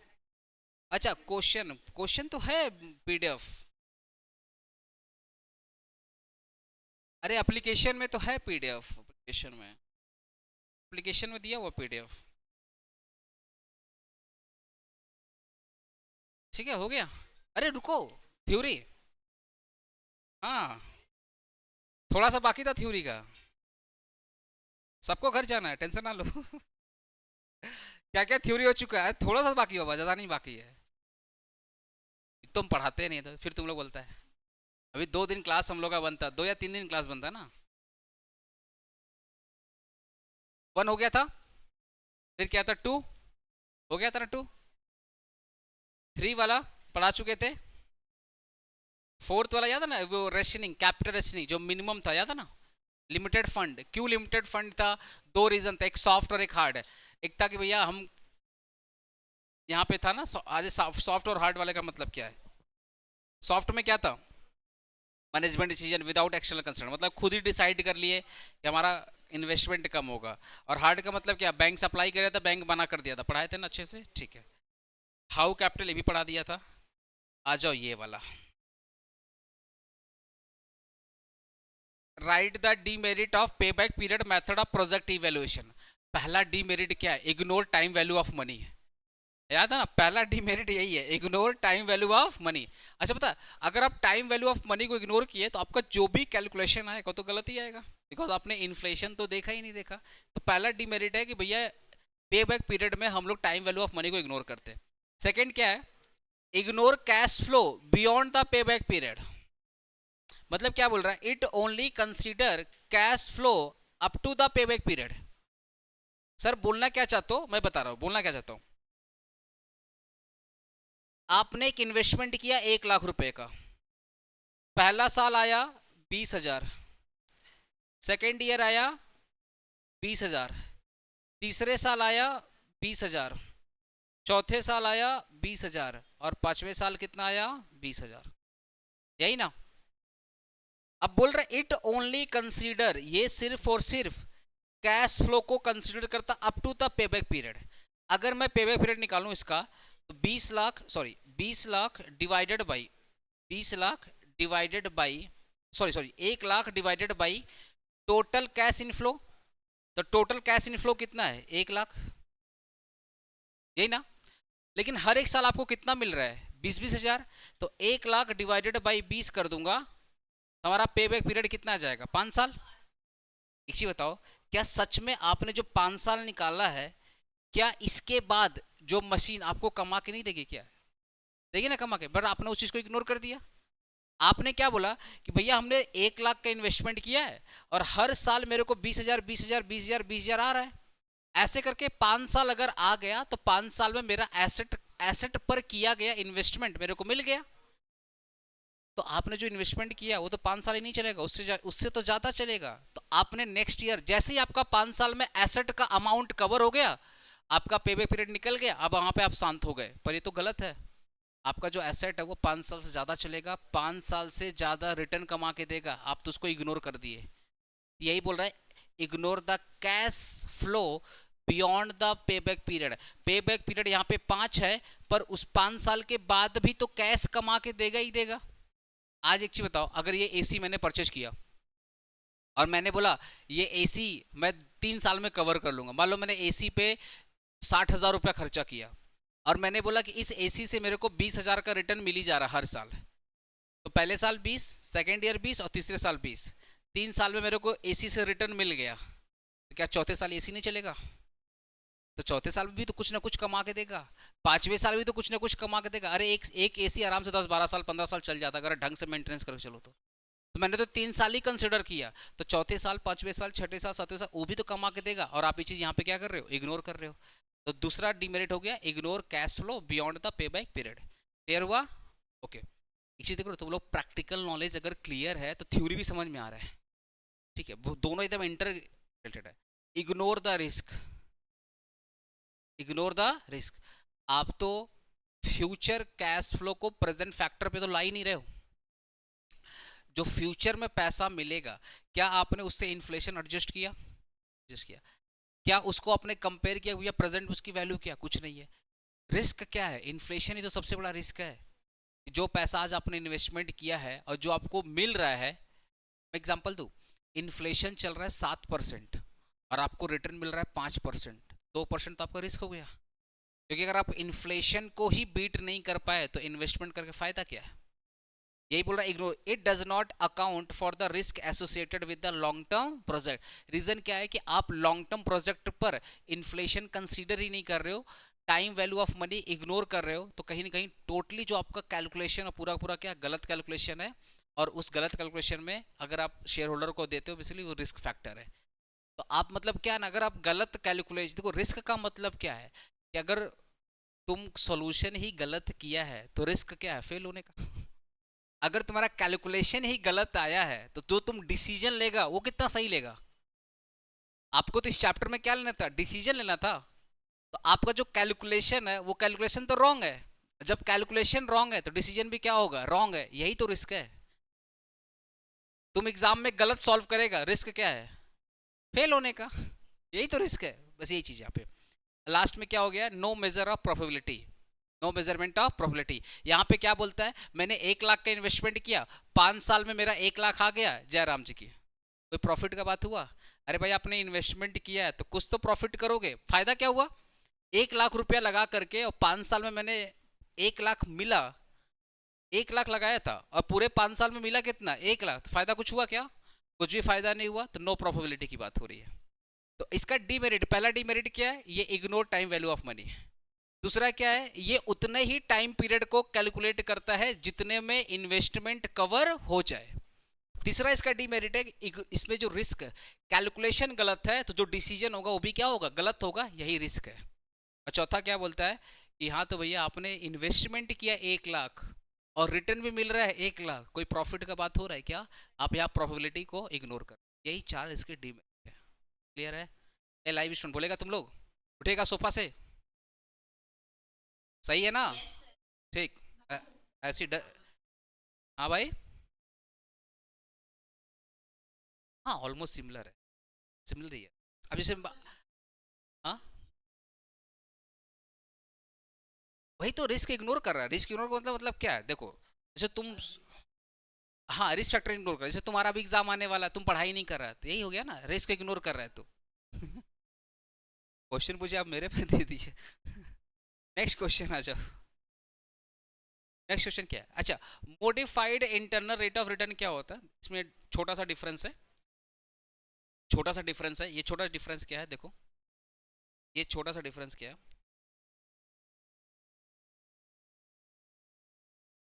एक होता है इंटरनल और एक होता है modified internal rate of return. ठीक है, मान लेते मैंने 1 लाख का इन्वेस्टमेंट किया और पहले साल रिटर्न आया 10%। ठीक है, तो मेरा पहला साल का इन्वेस्टमेंट पहला साल का रिटर्न कितना होगा, 10,000। कितना होगा, 10,000। ठीक है, मेरा री इन्वेस्टमेंट आफ्टर 1 ईयर क्या होगा, री इन्वेस्टमेंट आफ्टर आफ्टर 1 ईयर क्या होगा, 1,10,000। 1 लाख आपने पैसा लगाया था, 1 साल के बाद मिला 10% का रिटर्न, तो आपका टोटल रिटर्न कितना आया, 10%। ये जो 10% आया ये भी तो आप इन्वेस्टमेंट कर दोगे। अरे एफडी लोग कराते हैं 5 साल के लिए, तो हर साल इंटरेस्ट ऐड होकर के तो री इन्वेस्ट हो रहा है ना, तो आपका री इन्वेस्टमेंट अमाउंट कितना है, 1,10,000। ठीक है, अब इंटरनल रेट वाला क्या गलती करता है कि बोला अगर पहले साल आया है 10,000 तो एवरी ईयर कितना आएगा, 10,000। अगर पहले साल रिटर्न आया है 10,000 तो एवरी ईयर कितना आएगा, 10,000। पर जरूरी है क्या, जरूरी क्या हर एक साल मार्केट सही रहेगी, बीच में अगर कोरोना दीदी आ गई तो पूरा तो मार्केट खराब हो जाएगा। तो ये सबसे बड़ा प्रॉब्लम ये है कि आपने जो अजम्पशन लिया वो हर एक साल के लिए बराबर ले लिया, ये प्रॉब्लम आता है इंटरनल। मॉडिफाई पता है क्या बोलता है, बोला है कि मॉडिफाई बोलता है कि अगर फर्स्ट ईयर में रिटर्न आया है 10,000 तो आफ्टर फर्स्ट ईयर मेरा री इन्वेस्टमेंट अमाउंट कितना होगा, 1,10,000। और अगर सेकेंड ईयर ना मेरा जो रिटर्न अगर 8,000 आया है तो हम 10,000 दोबारा नहीं ऐड करेंगे, हम सेकेंड ईयर कितना ऐड करेंगे, 8,000 ऐड करेंगे, तो मेरा री इन्वेस्टमेंट अमाउंट कितना हो जाएगा, 1,18,000। ये हो गया मेरा सेकेंड ईयर का और ये हो गया मेरा फर्स्ट ईयर का। लेकिन इंटरनल रेट ऑफ रिटर्न क्या बोलता है कि पहले साल अगर 10 आया है तो सेकेंड ईयर भी कितना आएगा, 10। तो सेकेंड ईयर इसका जो री इन्वेस्टमेंट अमाउंट होगा वो 1,20,000। और मॉडिफाई क्या बोलता है कि सेकेंड ईयर तो 8 आया है, जब सेकेंड ईयर 8 आया तो ऐड भी कितना करोगे, 8।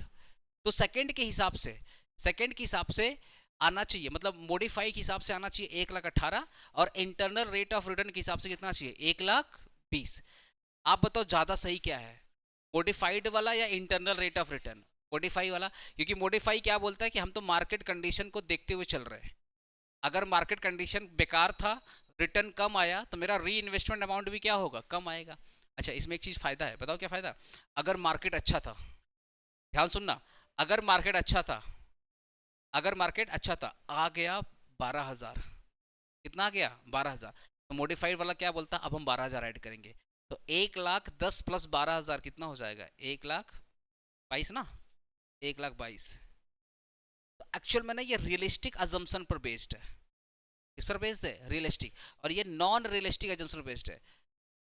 इंटरनल रेट ऑफ रिटर्न बोलता है पहला साल 10 आया, एवरी ईयर आपका 10-10 ऐड होते चला जाएगा। भाई कैसे तुम बोल सकते हैं, मार्केट कंडीशन नाम का एक चीज होता है, इकोनॉमी कंडीशन नाम का एक चीज होता है, डिसीजन पॉलिसी नाम का एक चीज होता है। आप तो सब तो इग्नोर करके एक सिंपल अजम्पशन पर आप बेस्ड करके सारा सारा सारा चीज आप एज्यूम कर रहे हो।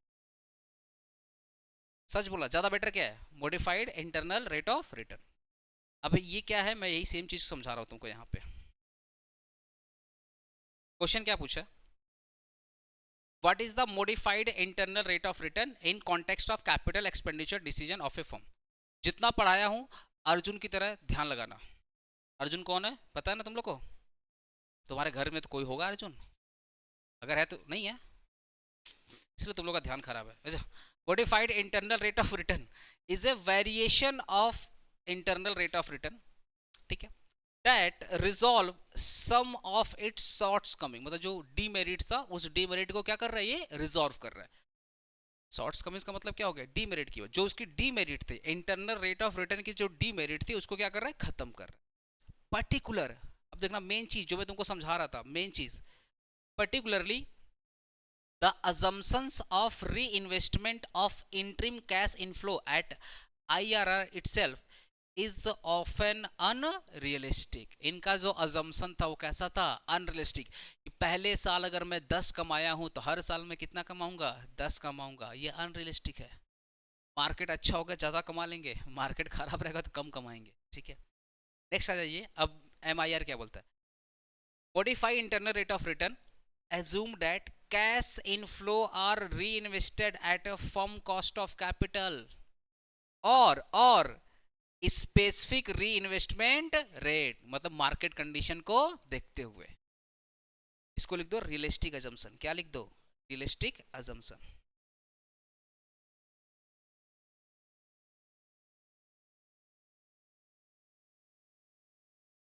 मॉडिफाइड पता क्या बोलता है, हम पहले से ही अगर मुझे अजम्पशन लेना रहेगा तो हम मार्केट कंडीशन को देख करके अजम्पशन लेंगे। ये बेसिक बेनिफिट आ जाता है इसमें। क्या बोल रहा है, या तो फर्म का जो कॉस्ट ऑफ कैपिटल और specified investment rate.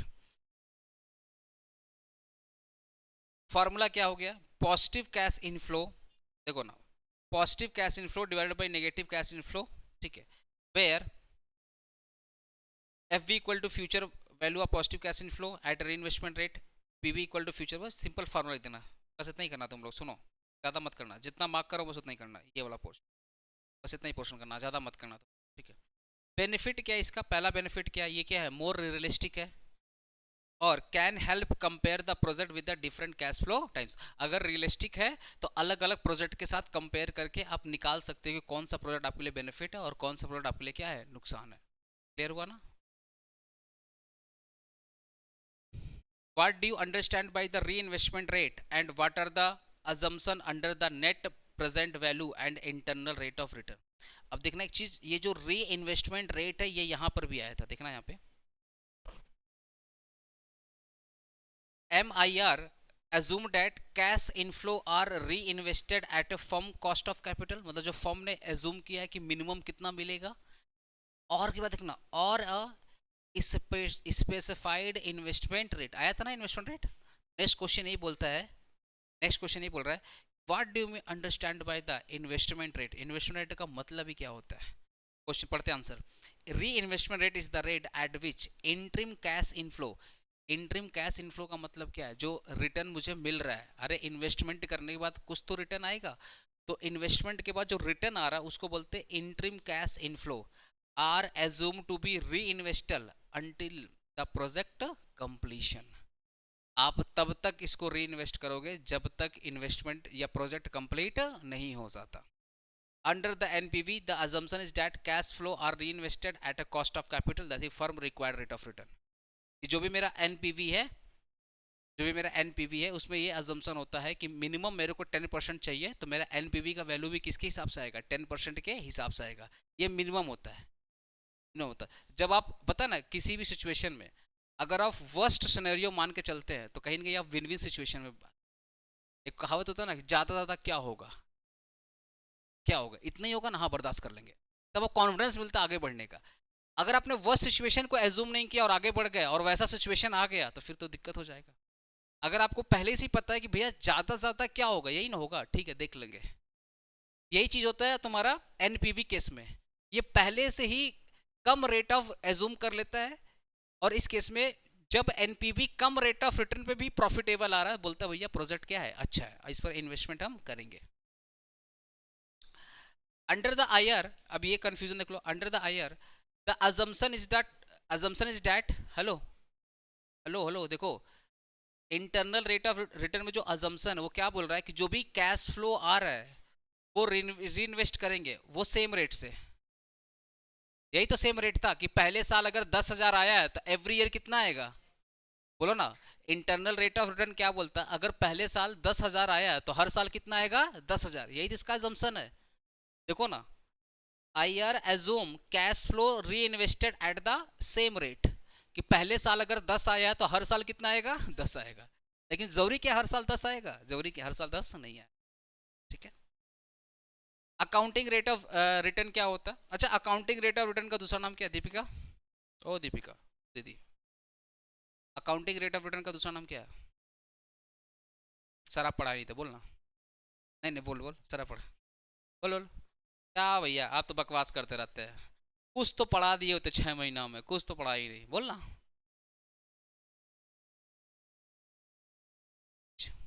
Accounting rate of return का दूसरा नाम क्या है, एवरेज रेट ऑफ रिटर्न, लिख लो लिख लो। Average rate of return, average rate of return क्या बोलता है,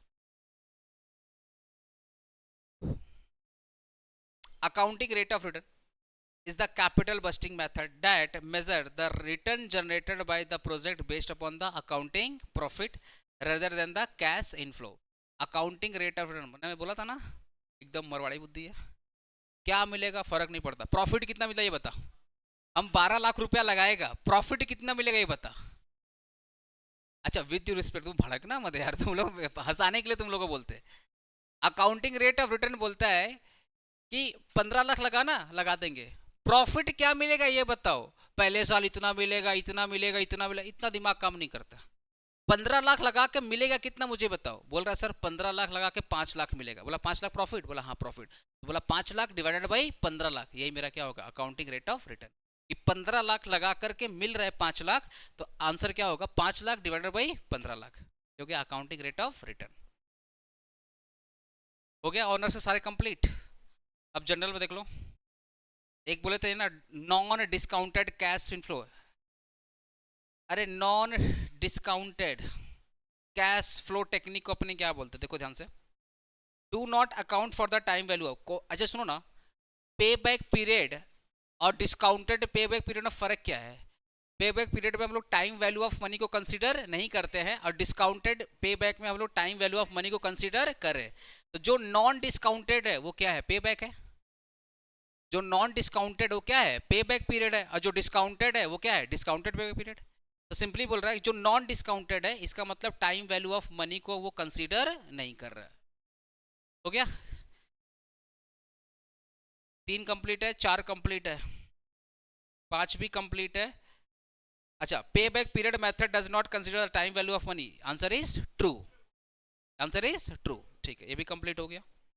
डिस्काउंटेड कैश फ्लो में ऑलरेडी पढ़ चुके हैं ना, डिस्काउंटेड कैश फ्लो। ठीक है 7 नंबर भी हमारा डन है, 8 नंबर भी डन है, 9 नंबर यार तो पढ़ा दिया ना।